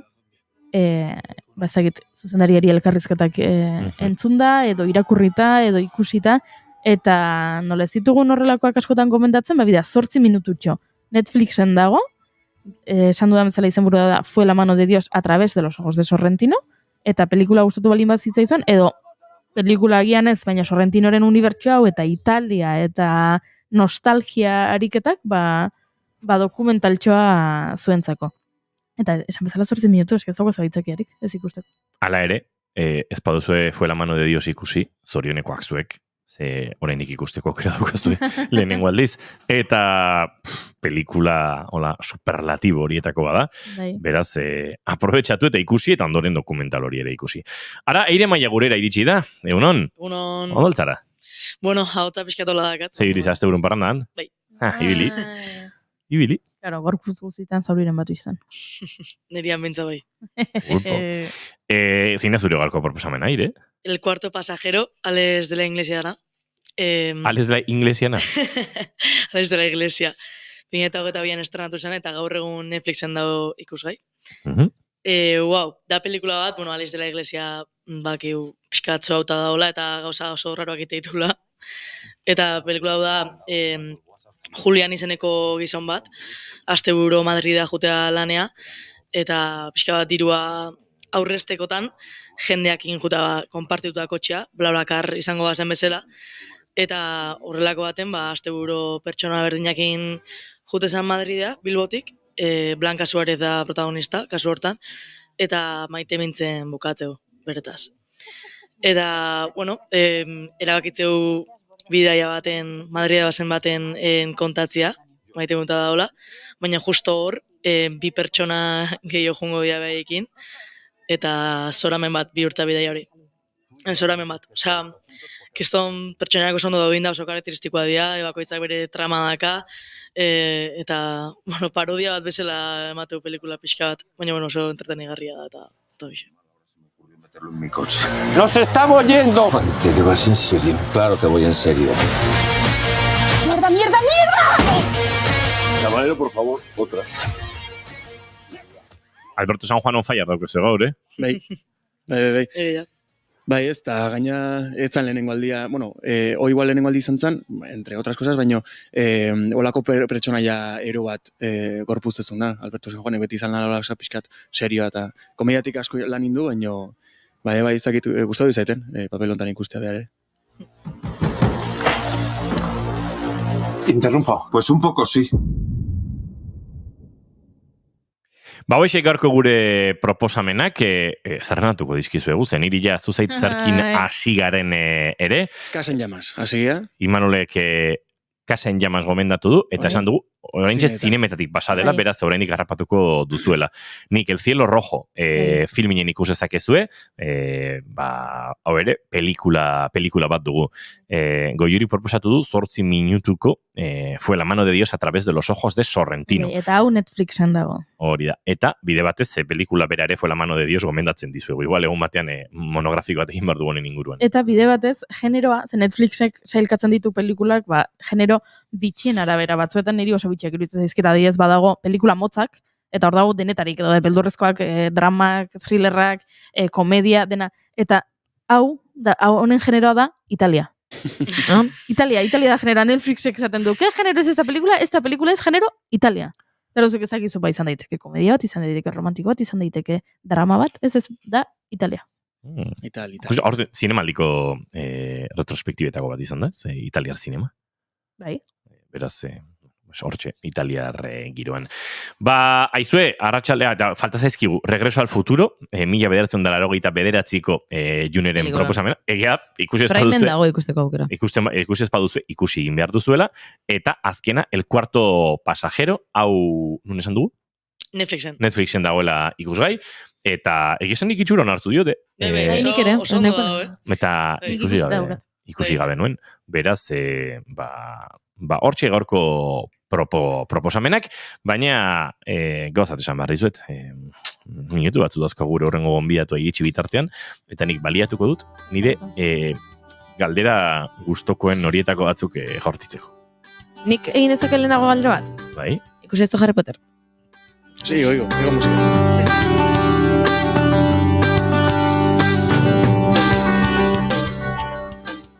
Daukate Imanol eta Iratiren dokumental baten premontaje moduko bat ikusteko, ja, 1 minututara heltzen ari dena, eta hori desataskatu bitartean ezin dut. Irristrantzia, zaitxu toroitzen, ene maitia. Kontua dako, galdera sakonegi egiten baldin badut, denbora ez zigula mango. Baina hausnartu egin behar dugu. Baina, guain galdera bota egin behar duzu. Galdera bota egin behar dut, eske badaino gehiago azkat buruan. Bota bat. Eske batzuk askotan egin dit, askotan egin dut, baina Imanol eta Eirek ez dute oraindik erantzun, da gasozuek aldatu duzu iritziz. A ber, bota.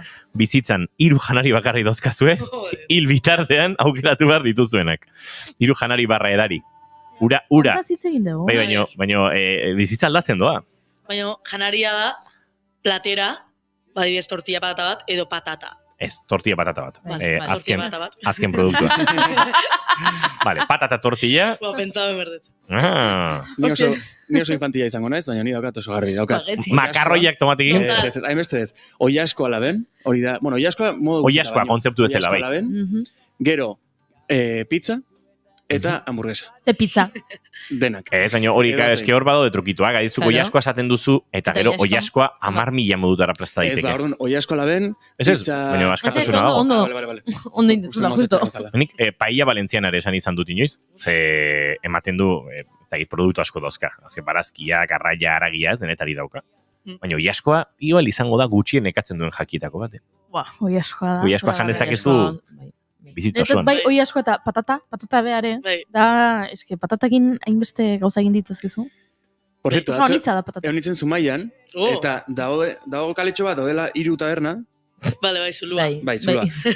Hor, ezkerreta, sartu nintzen taberna hortan, eta ikusi nun, pareta bat, oiaskoz beteta, bueltak ematen, da izan zaren plan. Hori da, Zumaiko tortilla honena da ona.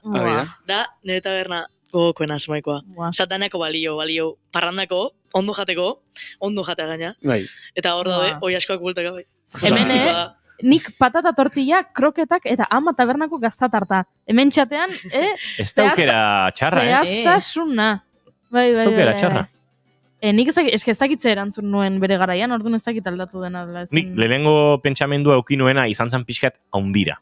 Txuleta. Eta gero pentsatu nuen, ez, txuleta oso janari nekagarria da. Zuk aragi gorria jaten ezin dezu pasa azte bete. Oiaskoa jaten azte bete pasa dezakezu aldiz. Eta pizza. Pizza ere... Ostra, izatik gozeba sartzen. Nik kriston gozea daukat. Goizeko 7:00 martxan, 3 kaferekin, 3. kafe hartu dut nik, uste dute, atzu hitz egin zian. Atzu hitz egin ziaten filia xelebre batetaz. Bueno. Deboratua izatearen filia. Nola deboratu izan. Bai, alako excitazio... Devórame otra vez. Bai, horrek, otra vez ez, Devórame ze, otra behin vez. bakarrik gerta ireken zerbait da. Orduan, horrelako filia dauzkaten pertsonek ezin dute, nolabait, filiatik atera. Beti geratu behar du, zerbait imaginarioa noski hipotesian. Claro, Ondo legoke egia esan. Zaude itxasuan eta baten labea ez. Bale batek. Bale bat etortzen da. Bai, edo zukin pakete bat egin eta labera sartu, hori ere izango litzateke. Hoi askoakin. Bai, ez, baina kontu da gehiago, norbaitek zu jatearen excitazio sexuala. Jode. Wow. Zu irenstearen excitazio, hori nola ezin dan egin, omen dago animea, esamarrunez, iruditeria dago, osea, komikiak, animazioren bat, eta horrelako gauzak, nolabait horrelako jendearen zego pornografia modura edo. Karo, hori, nubaetik etorri berda, Nei, bai, junintzaitu gozea guztiz. Ze ondo, kroketa gehiago guretzako. Bai, ez, izueko. Nik askotan esaten dut, janingo zaitut. Igual, karo, oro izaten baiot filoi daukan pertsonantzat. Jarri duzu, sutan. Wow. Sutan jarri duzu. Bada, beste ze hori, kariño estesi bat hau zintzesunean. Bai, hortzak egiteko hori. Bai, nik sentitzet, eske umek ikusten jutola ume joio berrik, eta 6 hilabeteko umek, eta kriston amorro amati, hain politiak eta hain xala eta kriston amorro amati. Jori igual asuntos sociales aitu barko dugu, Nik ikusten... Esan handerri ez ekartziko berriro. Bueno, baina eske... Eta txakur batzukin ere bai gertatzen zaitu. Ja, nahi txakurrekin bai. Hala ere, gauzate esango izuet. Aztu intzait esan barruna? Beste galdera bat ez daukazu? Beste galdera pilo bat, dauzkat. Emango balizkizue, 2 ordu. Bai. Bizitzan, 2 ordu ez, venga, 12 ordu. Bizitzan nahi dezuena egiteko 12 ordu horietan, baina erabaki behar dezue oraintxe. Eta gero hilengo zea? Ez. Gero zure mierda bizitzara itzuliko zara eta punto. Baina 12 ordutan izan daitezke ez da egite, Txinako emperadore 6. mendean, izan zaitezke egin dezakezu parapente Everest puntatik, zeharkatu dezakezu beringo lurmuturra ez, estretxoa piraguan, egin dezakezu nahi duzuna. Zaila da, Igual hausnarketa utzi behar dizuet eta beste baterako karri barko duzu, Bueno, vale, nik badakit, Badakizu zer? Bai, nik izan nahiko nuke 1922ko azaroan, Tutankamonen hilobia topatu zuen espedizioaren parte. Bai, igual horrek. Porque ziren, dirudunak zian, ikertzaile hauek. Orduan, oire probatu nahi dut nire bizitzan behin, zer dan diru aukitza. Dirudunak zuriak, Egipton nahi zutena egiten. Eta, claro, Egipto ikusi nahi dut, diruduna izatea litzeak bate importako, eta horrelako, deskubrimendu bat egitea, hortxe, nire erantzuna. Beste norbaitik bat duze garbi? Nik egia esan ez. Ez da errexia garbi izatea, izue, utziko dizuet hausnartzen eta beste batean kontatuko dira zuez aurrera egin behar dugu. Gure hurrengo gonbidatua dagoeneko zai dugu eta denbora egin behar dugu, gaia ere mamitxoa delako. Imanol González Gurrutxaga eta Ire Maia, zueire bihar arte, zu Imanol, laizter arte. Imanol beti da dilemen gertu, así que igual bihar etorri behar duzu, bidean estrenari buruz hitz egitera. Claro, bueno, gero itzengo dugu biharri buruz. Gero arte bikote. Agur. Eta gu aurrera goaz entzuleok gure horrengo gonbidatua aurkeztera. Paradisua.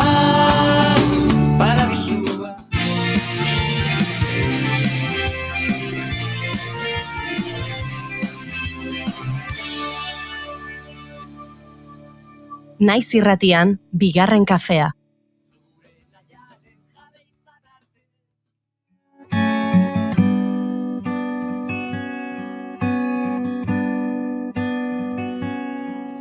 Amarrak dira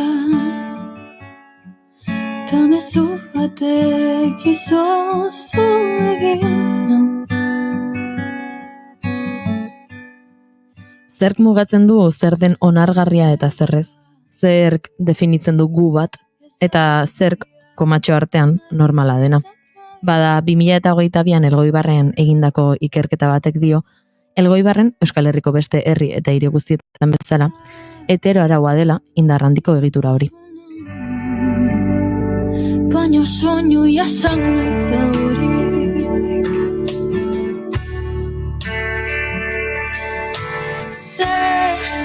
Sufritu ote duen. Elgoibarko udaleko berdintasun saiak eta Iruki Larroxa kooperatibak egindako ikerketa honen fruitua izan da Elgoibarko LGTBIQ+ pertsonen bizipenen biliketa. Iruki Larroxako Egoitza Arriolek idatzitako liburua eta Janire Rodriguezek ilustratutakoa.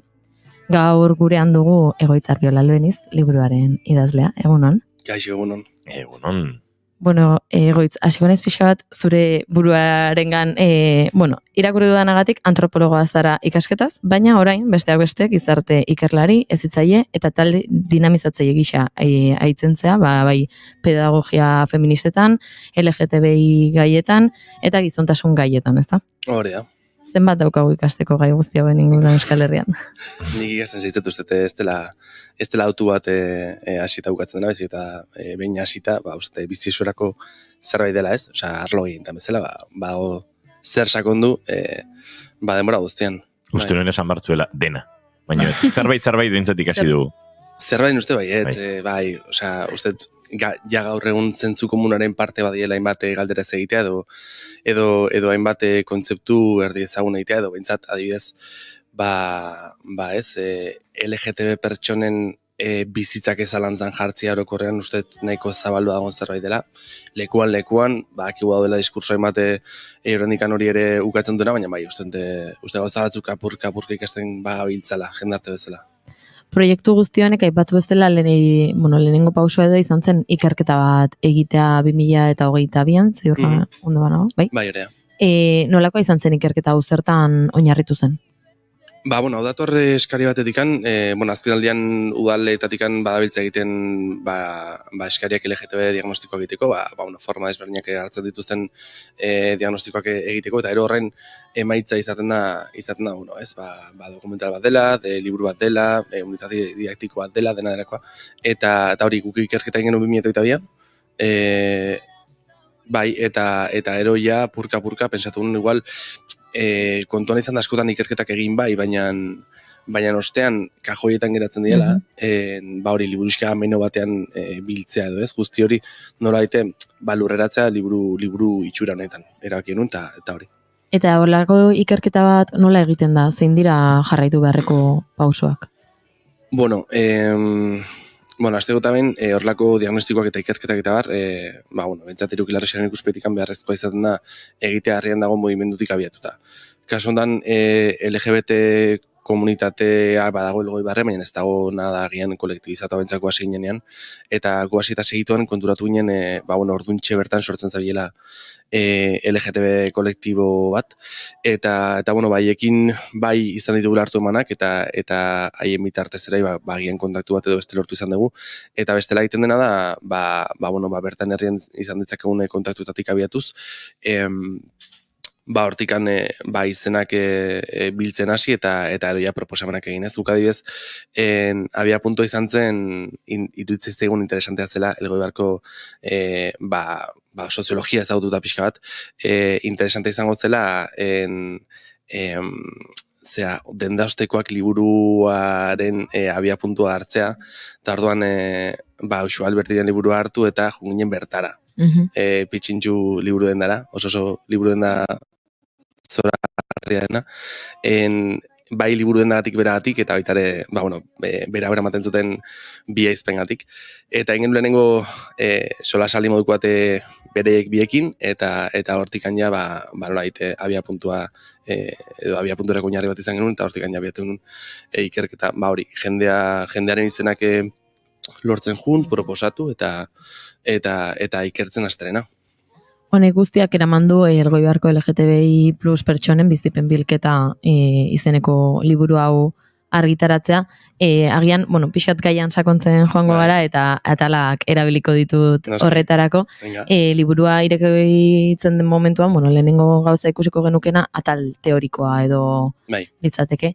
Eta azteko, azalduko zeniguke pixkat hetero araua zer den eta nola definituko zenuketen. Hetero araua da, kontu izan behar daitare liburun iten dela marko teoriko oso xume bat, apur bat gerturatzeu kontzeptura ez, baina, bueno, eta era bada egitura bat, ertxatzen gaituna gizaki guztioi, gizarte egitura forma hau ematen diona gure gizarteari, eta bueno, oinarrean duna, sexuen banaketa, oda, bi sexu daudela ulertaraztea, sexuak haien artean elkar osagarrik diela, sexuak uitzak baditu rol batzuk, bizi txaropen batzuk, mugitzeko forma batzuk, gauzak egiteko forma batzuk, eta guzti hori regulatzen duen, eta regulatzeko violentzia erabiltzen duen egitura bat da. Gaur goizean nola esango nuke, igual bi arraltetuko bat zenit, bestera bat esango nuke. Behar horrean da gizarte egitura ertxatzaile bat. Eta orduan, karo, markatzen da zer den izan behar dena persona bat, eta ze harreman mota izan behar duen, eta zer ez duen izan behar. Orduan zentzu horretan, karo, heteroarauak markatzen bari badu gizonak izan barutela maskulinoak eta heterosexualak eta zakildunak izan, eta emakumeak aludunak, femeninoak eta heterosexualak, hortik ateratzen den oro dago, heteroarauaren bazterretan kokatzen den oro dago, violentzia jasateko leku batean.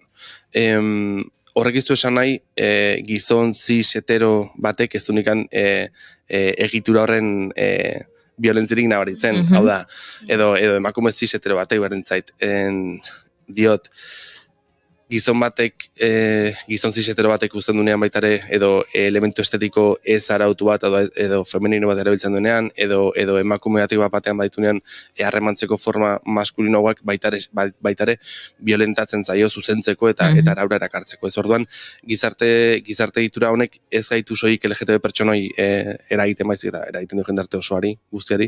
Kontua da agian, hori persona cis hetero bat izan da, etzela hainbeste hartzen edo bintzatu barka behan pasatzen zaizula, balin eta ez ezun jasotzen violentzia zuzentzaile bat, ez? Ez bali mazara David Bustamante. Ez dakiten zunde zuten, baina random. Ez, bai. Hau gai oso interesgarria da. Plot twist. David Bustamantek esan zen duela gutxi, deseraikitze maskulinoa berak asmatu zuela. Negarra egiten zuelako Operazion Triunfo 2001 eta zerbait eben hola gainetik aipatu genuen, eta egia da, berak kontatzen duenean eta argudiatzen duenean arrazoia duela zentzu horretan, hau da, bera normatik ateratzen zela, eta zela 2020 garren urtea, telebista... 2020, ez? 2020 izan dut, Indezu pixka zemakekin dislexia, hola? 2000 bat, etzen oiko egia... Triunfo, Televisión Españolan, prime timean, eta gizon bat igeltxero izatetik zetorrena baita ordura arte, negar batean, bere lagun bat nominatuta zegoelako, negar batean abesti batek unkitze zuelako, edo negar batean ez zitzaiolako ateratzen berak nahi zuen melodia. Eta egia da, sekulakoak jasan zituela horregatik. Gizon sentiko horrezategatik. Noski, sekulakoak, baina egia da hemen grazia egin zigula bere hautik entzutea esan ez, berak asmatu duela. Nik ekarri nuen deseraikitzea Espainiar estatura, ez? Bai, horea, bai.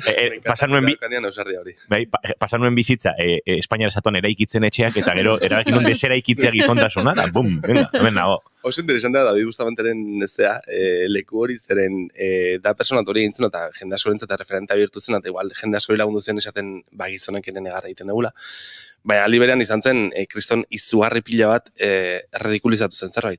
Hau da, gero erabiltzen zen, Bustamanteren negarra hori erabiltzen zen, como, bueno, ya está la nenaza. Osea, orduan funtzionatu zela eta regulatzeko hori, ez? Gizonek hori egin dezakete, baina igual ez da desiragarria egitea. Guztiz. Eta guzti hau kontuan hartuta, eta, bueno, heteroaraua hain zabala dela konstiente izanik, bada aukera heteroarauetik bizitzeko gaur egon Euskal Herrian. A ber, segun nola definitzen zuen heteroaraua, bai edo ez, diot, gizarte egitura total baten moduan ez da posible, osea, gizarte egitura orok barne hartzen du disidentzia, bai, hau da, posible da kapitalismoaren barruan bizitza kapitalismotik kanpo, pues bai, posible dituzu praktika ez kapitalista batzuk izan, baina beti izango zu harreman nola egiteko bat kapitalismoarekin, hortaz kapitalismoaren barruan zaude, edo bentzat harreman zaude zuzenean, horrekin ez, heteroarauarekin nahiko antzeko, sortu daitezke islak, sortu daitezke oasi txiki batzuk gizarte egituraren baitan, baina baina disidentzia baitare kontun dauka egitura honek, hortaz niretzako zailkita era parte, eta erago ez delako gauza jantzietak eta erantzi egiten dezuna, da gauza bat bizi dezuna, da gorpuzteko forma bat. Hortaz, nahi, imaginatzen zaila egiten zait, eta hori baitare bada eterara, da, sortzen dizuela pentsatzeko forma zehatz bat, eta hori kanpo pentsatzea dela super zaila. Super zaila, nik ez dut lor, uste jendeak, ezin dezula, hori, horraino, gabiltzetzen jendarteratze prozesu bat jai horretik hasten dena. Hortaz, da oso, zalantza gara diteken, bai, egin dezazke praktikak hori suntxitzeko, bai, eta da, como, zentzu oinarrizkoenean bizi zaitezke kanpo, esango dizuke nik, nire ustez, ez, baina sortu ditezke basi pila bat hori dena zalantza jartzeutenak eta beste dinamika batzu dituztenak eta botere keriazko harremanak zalantza jartzi dituztenak eta eseite dituztenak gorputzen ulermena eta izara eta zaizer hori dena bai. Mozait erantzun dizuten. Bai. Guztiz, niretzat zoragarri izan da erantzuna. Utzi genuen bezala, zauriak zaurit askotan, itxi ezin direla.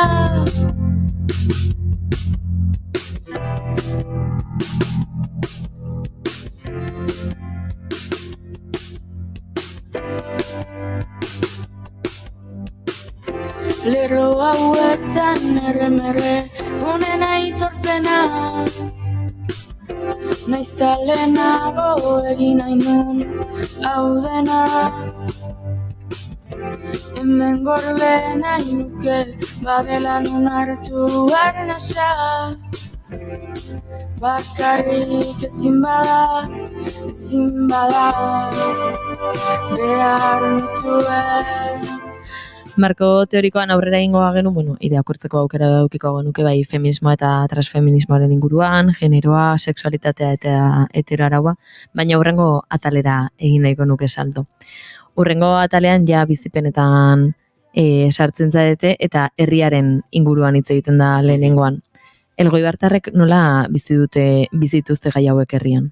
Begira, imaginatu eten ez, elkarrezetak forma hau izan zitakela, ekarrizu eta talbakoitzeko aipu bat. Eta niretzako esanguratsua dena, apur bat, liburan inguruan, baita LGTB inguruan, eta baita biziberen inguruan, ez? Nola ikusten dute herritarrek, eta jakindare daudela, ez dakitez, milaka persona elgoibartar, eta ezin dela hori dina kondensatu zebaten, ez? Baina, personatek izaten du. Oso jainko eta lege zaharra, eskumakoa jarreren aldetik, funtzionamendu eran, taldeak egiteko moduan, berez zentzu guztietan.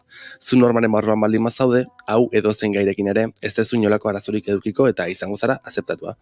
Zoazkaletik zehar eta ikusten den enueko eredu konkretu bat da eta hori zehose bat txik da. Pentsatzeko modu batik da, tradizionalista den herri bat delako.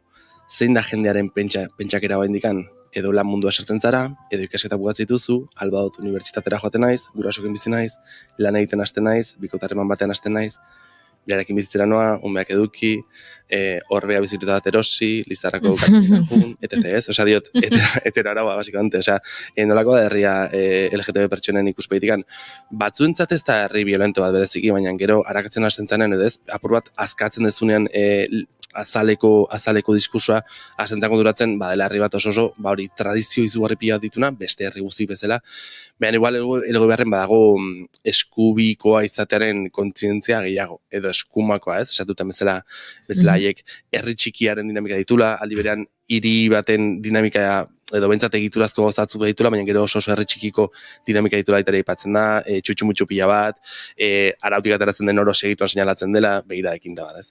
Orduan, hori esango nuke, hau esan dezakegu esan bezala, Euskal Herriko herri asko eta askoren inguruan, ez esatarren denak, porque ez, universalistak ez da jarriko eta esan dena hola, baina, hau ez da lehenengo aldia topatzen daguna, eta esan dugu, bai, ezkertiagokoak edo bai eskubialdekoagoak dien herrietan nahiko indarra handiko egitura dela eteraraua eta horren baitako dinamikak forma desberdinak hartuta ere hor dagoen zerbait dela eta jendeak LGTB jendea batez ere bizidun eta ez aragitan bizidun zerbait dela. Eta herria horrela kokatuta urrengo atalean sartzen badi bagara, ja izenak berak asko dio, ez? Heteroarauaren indarra eta honen adierazpena indarkeria homofoboan eta LGTBI foboan. Hemen oso interesantea gertatzen da dela, orokoran indarkeri hainbate jaso ditugu, ez, bizipen aldeik bar, baina batek esaten du, nik uste dut, herrian ez dela zigortzen bat ere jarrera sexualak homoseksualitatearen baitan. Hau da, esaten duna da ez dela bi gizon liatzea zigortzen como tal. Osea, gizonen arteko sexu praktikak ez dira zigortzen dena da identitate hori. Ze sexu praktikak zigortuko batzean ez da bat libratzen. Honek kontatu zigun, bazen gizon gehi bat, eta honek kontatzen zigun nola berak izan dituen sexu praktika bezalako gizonekin, baina hori beste gabekoa dela. Osea, hau da, gizontasunaren baitako praktika homoretiko moduan ulertzitu zela gizonezkoak ere bai. Zer gertatzen da, zer zigortzen da orduan, eta berak ekartzen zuen marika edo, ez, gizon femenino publiko izateren kontua, ez. Esaten du berak, ja marika izatea edo boiera izatea, lo que sea, hori da zigortzen dena herrian ere ustez. Ni nire bikotearekin ibili naizenean, hemen elgobarren beti jaso ditugu begira txirixoak kaletikan, marikones. Eta nik ez nion inoiz garantzirik ematen, ze ume txikitxoak izan dira gainera, baina mutil txikiak, dezente txikiak, ez? Eta nabitar esaten digu, como, pues, igual, probablemente gaur egun ez da horren ohikoa herri batean gizon helduen edo emakume helduen aldikan garrasi egitea marikones, baina arauaren izera ikusten dizu, hain zuzen, horren jendarteratua edo jendarte helduko arauak ezagutzen ez dituzten horiek, eta horrek, nolaite, ekartzen dizu, azpitikan edo ez, dagoen homofobia agerikoa bihurtzen da, batean umeen bitartez, horiek ez dituzte ezagutzen gizartera, oke, ez dakate horren besteko presio itxura gordetzeko, umea dia, eta horren derrepente, ikuste duten eta ezagutze duten eta bizuten hori, transmititzen dute. Eta oso interesante zen hori, ume txikien bitartez ekartzea, gero, esaten dugu askotan hezkuntzako arloan eta barez, eske gaur egun jarretzen da erabiltzen marikon pila bat, edo, gaur egun nola dauden gazteak, ez?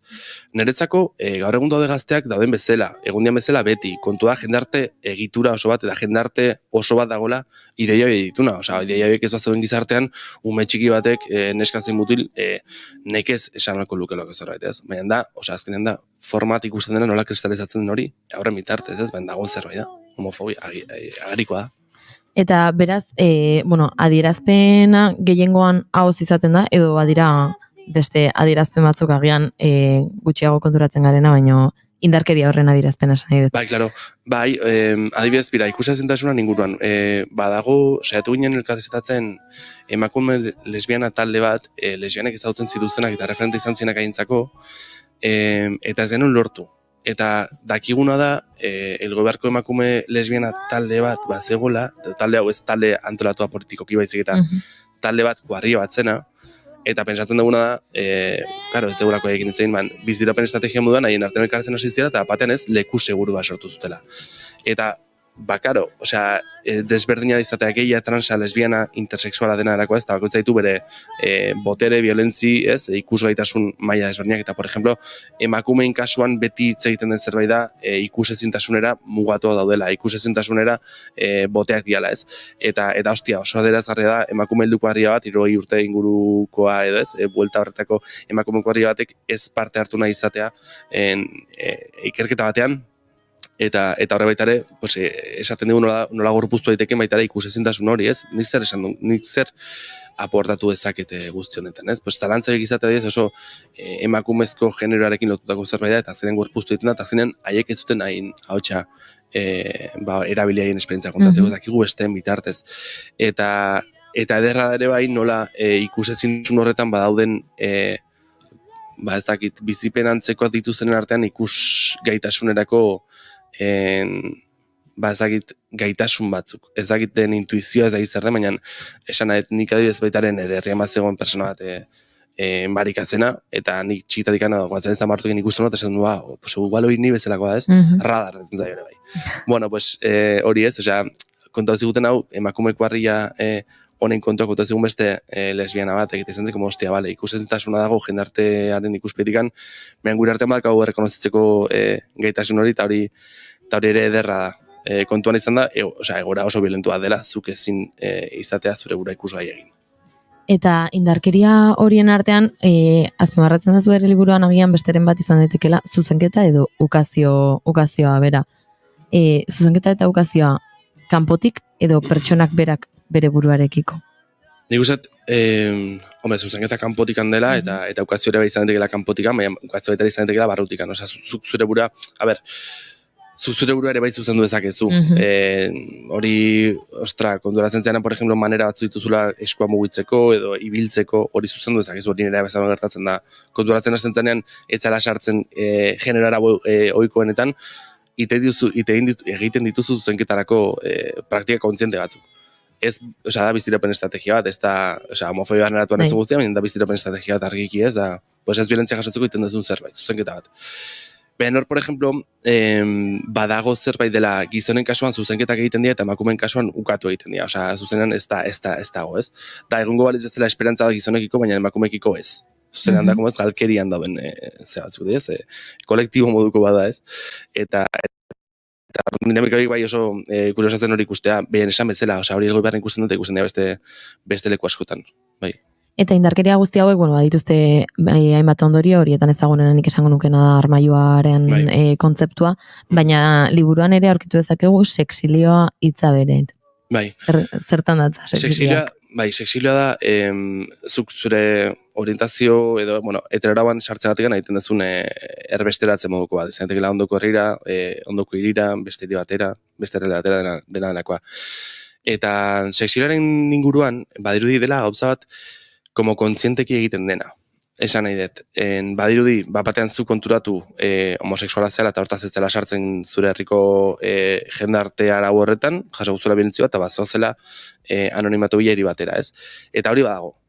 Baude gehiak lesbianak transak, desagertu dienak erretikan, hain zuzen bizitza bizigarri bat bizializateko anonimatotikan. Zer gertatzen da, jende asko izan dela erretikan, eta orduan hasi garatzen bere sexualitatearen inguruko galdera, eta hortian garatu ja bere gehi izaera, bere lesbiana izaera, bere trans izaera, ez? Eta honek, hitz egiten digu, bat, herri violenten inguruan, baina baitare aukerak ematen ez dituzten herrien inguruan. Hau da, beharrentzaiden Elgoibar, Hernani, Lazkao, Tolosa, ez? Herri hauetan ematen da aukera izan alizateko. Eta, evidentemente, erantzuna da ez. Igual gero eta gehiago, gero eta referente gehiago egon ditezke herrietan, eta horiek helduleko izan ditezke, egon zaitezke zure herrian eta izan sare sozial digitalen bitartez zure komunitatutxo bat horrek bizigarri egin espazio digitala, zure nortasuna eta baita zure herria ez, baina orokorren herrik ez dituzte ematen aukerak izan izateko. Ez bali mazea, arauaren barruan dago hori ez, hau da, gizon emakume, bata ez, elkarrekin juntatu, seme alabak izan da, ez da izer. Hortaz, hortaz ere itzeten dugu sexilioak, basikamente, herriko dinamika orokorretaz. Guztionek, ekarri digu, ez, indarkeriaren inguruan aritu gara, indarkeriaren ondorioak, eta, pixkat, hori alde batera utzi eta bizigarritasunerantz jo nahiko nuke, zein dira gaur egun beharrezko ikusten diren arloak LGTBI pertsona baten bizigarritasunerako? Esango nuke, aitortza bat beharrezkoa dela, horrek ematen dizula baita ere aitortua zanean ematen dizuleku bat munduan, eta aitortza da elementu importante bat, baita ere da, udaletikan politika publikoak egitea, ikusgarritasunari begira, bizigarritasunari begira, homofobia eta LGTBI-fobia orokorrean desagerrarazteko planak sustatzea herrian ere bai, uste dut ere bai interesantea dela artikulaziorako balintzak sortzea, LGTB pertsonen artikulaziorako, ez bakarrik norbere leku seguru moduan, baizik eta baitare atzetik datozenek ikus ezaten izan zaitezkela herrian, eta hor dagoela talde bat gauzak egiten dituna, eta gaina ez soik era erreaktiboan, hau da behin LGTB fobia kasu bat eman eta orduan ateratzen dena manifetara edo ze bat ez, elkartaratzen dira, baizik eta ikuste talde bat dagoela gauzak egiten, eta dienak alaiak eta diela pozgarek. Nik hori askotan pentsatzen duten zerbait da, dela, badirudi ez, mugimendu feministako jendea ez, berentzait mugimendu sozialistakoak edo LGTB mugimenduakoak edo ekologistak beti gabiltzala gauza irantzuten, como ez, violentzia gondat auken antzuten dugu, eta ostia, ezena konturatzen da hori dela parte ikusgarria edo parte medioetan agertzen den parte, baina gero medioak ezatozte galetzera izu zertan zabiltzate orain, izate, zertabiltzate egiten orokorrean, eta gailtza hauta egiten ez, eta kintzabin barron daude, batez ere alaitasunetik egiten den gauza pila bat. En plan, ze gustora egiten gabiltzan hau, eta ze pozio den hau egiten. Baina, ikusten dena da, edo emititzen dena medioetan da beste hori ez, azkenean arpegi serioak eta zaizer. Eta hori bago, evidentemente, baina usten dut, mugimendu sozialetak jaten zerbait dela, alaitasun izugarrezkoa eta bizitzarako green izugarrezkoa. Eta hori debez, LGTB pertsonetara ekarriz uste dut hori importantea dela. Osa, ikustea zure herrian LGTB kolektibo bat artikulatua gauzak egiten erreaktibatzen erantzunalizateko, baina batez ere egiten gauzak pozgarri dianak bizitza bizigarri egiteko dala zoragarria. Eta bizitza bizigarri izate aldera, eta ez horiek LGTB pertsonentzat, uste dut interesantea dela LGTB komunitate artikulatu bat egota zeren ez dakite heteroek, baina LGTB mugimendutik izugarrezko proposamen pila bat egiten dira heteroentzako ere bai. Hau da, ustete LGTB komunitatek ez duela bilatzen haien burua edo haien nolaite komunitatea eraldatzea eta izatea bizigarra, bilatzen duena jendarte osoa izatea bizigarra, derentzako tresnak sortzen saiatzen da. Hortaz, horietare kontun izatea. Ez, askotan gabaitza sortzen nolabaiteko zeak partzelatxoak eta badirudi bakutza bila bere partzela zaintzen eta bere partzelarako lan egiten. Eta hori mugimendu sozial guztiekin diot mugimendu feminista ez da bakarrik emakumentza lan egiten, dabil jendarte osoa eraldatzen saiatzen. Hortaz baita jendea, aparte de rekonozitu, baitare, kontu izan dezala hori, eta baitare interesetik amigatu dezala, guzti hori ez. Guzti hau, eta, itzein dugun guztiaren inguruan gehiago jakiteko, noski liburua izateko aukera dauka, nola lortu daiteke liburu hau, edo non lortu daiteke? Fisikoan izan ezkero, Elgoibarko udaleko berdintasun teknikariari deitu, eta edo meiez idatzi, eta lortzerik badago. Ala esente imprimitu dituzte, hortaz badago aukera hartarako. Eta bestela esango nuke, ia ziur, baina ez dago guzti ziur, Elgoibarko web horrean topatu daitekela ere bai, PDF-a. Nolako jasoera izan du proiektu guzti honen, emaitza honek? Egintzen aurkezpena ondela 2 aste, zean, Elgoibarko Lila etxean, eta ostra, etorri zen jende pila bat, emakumeak batez ere, baina izan zen oso interesante ikustea zeharrera bero izan zun, eta dakian ez baitare, bertan egontzen baitare, bertako LGTB kolektiboko hainbat pertsona, eta baitare oso pozita oso eskertuak, ez? Azkenean baitare, nola lan hau badatorrelako batez ere konversazio batzuk sortzeko asmoz, helburuz naiz desiraz. Eta konversazioik nola, zalantzan jartzetik gauzak, eta uste baita ere zalantza sortzen denean, erantzuteko saiakera daudela, hasteko ni balin bagat zalantza, zu nere gertuko alimazan, detuko zuri. Baina igual bien hartan ezin dugu erantzun topatu, orduan saiatuko ez berdinaren horrekin baita hitz egiten, eta orduan hitz egiten dezuna rekonozitzen dezu, eta orduan elkarrekin goaz baita ere sare etxo bat sortzen ez, edo berria egiten. Eta uste hori nahi dela lortu lan honekin, eta baitare hori eskertzen dela. Behin aurkezten dezunean, herriaren aldetik baitare hori eskertzen dela. Hori, sola sapiztuko duen eta zubik erekiko ditun zerbait izatea.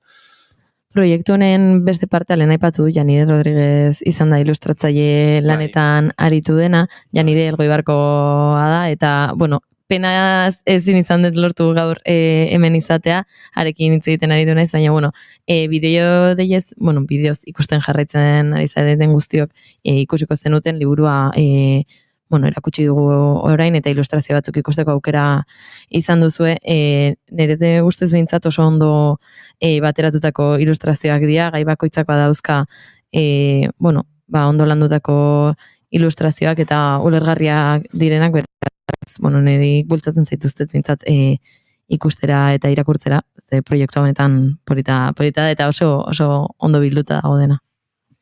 Eta, egoitz, eskerrik asko guztia ona ekartzeagatik, gaia benetan interesgarria eta lantzeko gaia baita, eta jarritu onta guztian lanean. Seiko dugu, bai? Ez dugu temitartean, seiko dugu. Mila eskertzai. Dena du nauzu bizitzera, nahi dudana esan eta egitera, erraietaraino sartu zara. Eta gordiko amabiak bueltan ditugun honetan guk ere gaurko saioa gurtu egin beharko dugu. June Romateti barguren datorren astelen arte. Goiuri ez izardi bihar arte. Eta entzuleok plazar baduzue bihar goizeko 10:00 hemen txitzordua. Naiz irratian bigarren kafean izan ondo zaindu. Agur. Hartu nauzu hartu nauzu, gordin utzi nauzu, oh.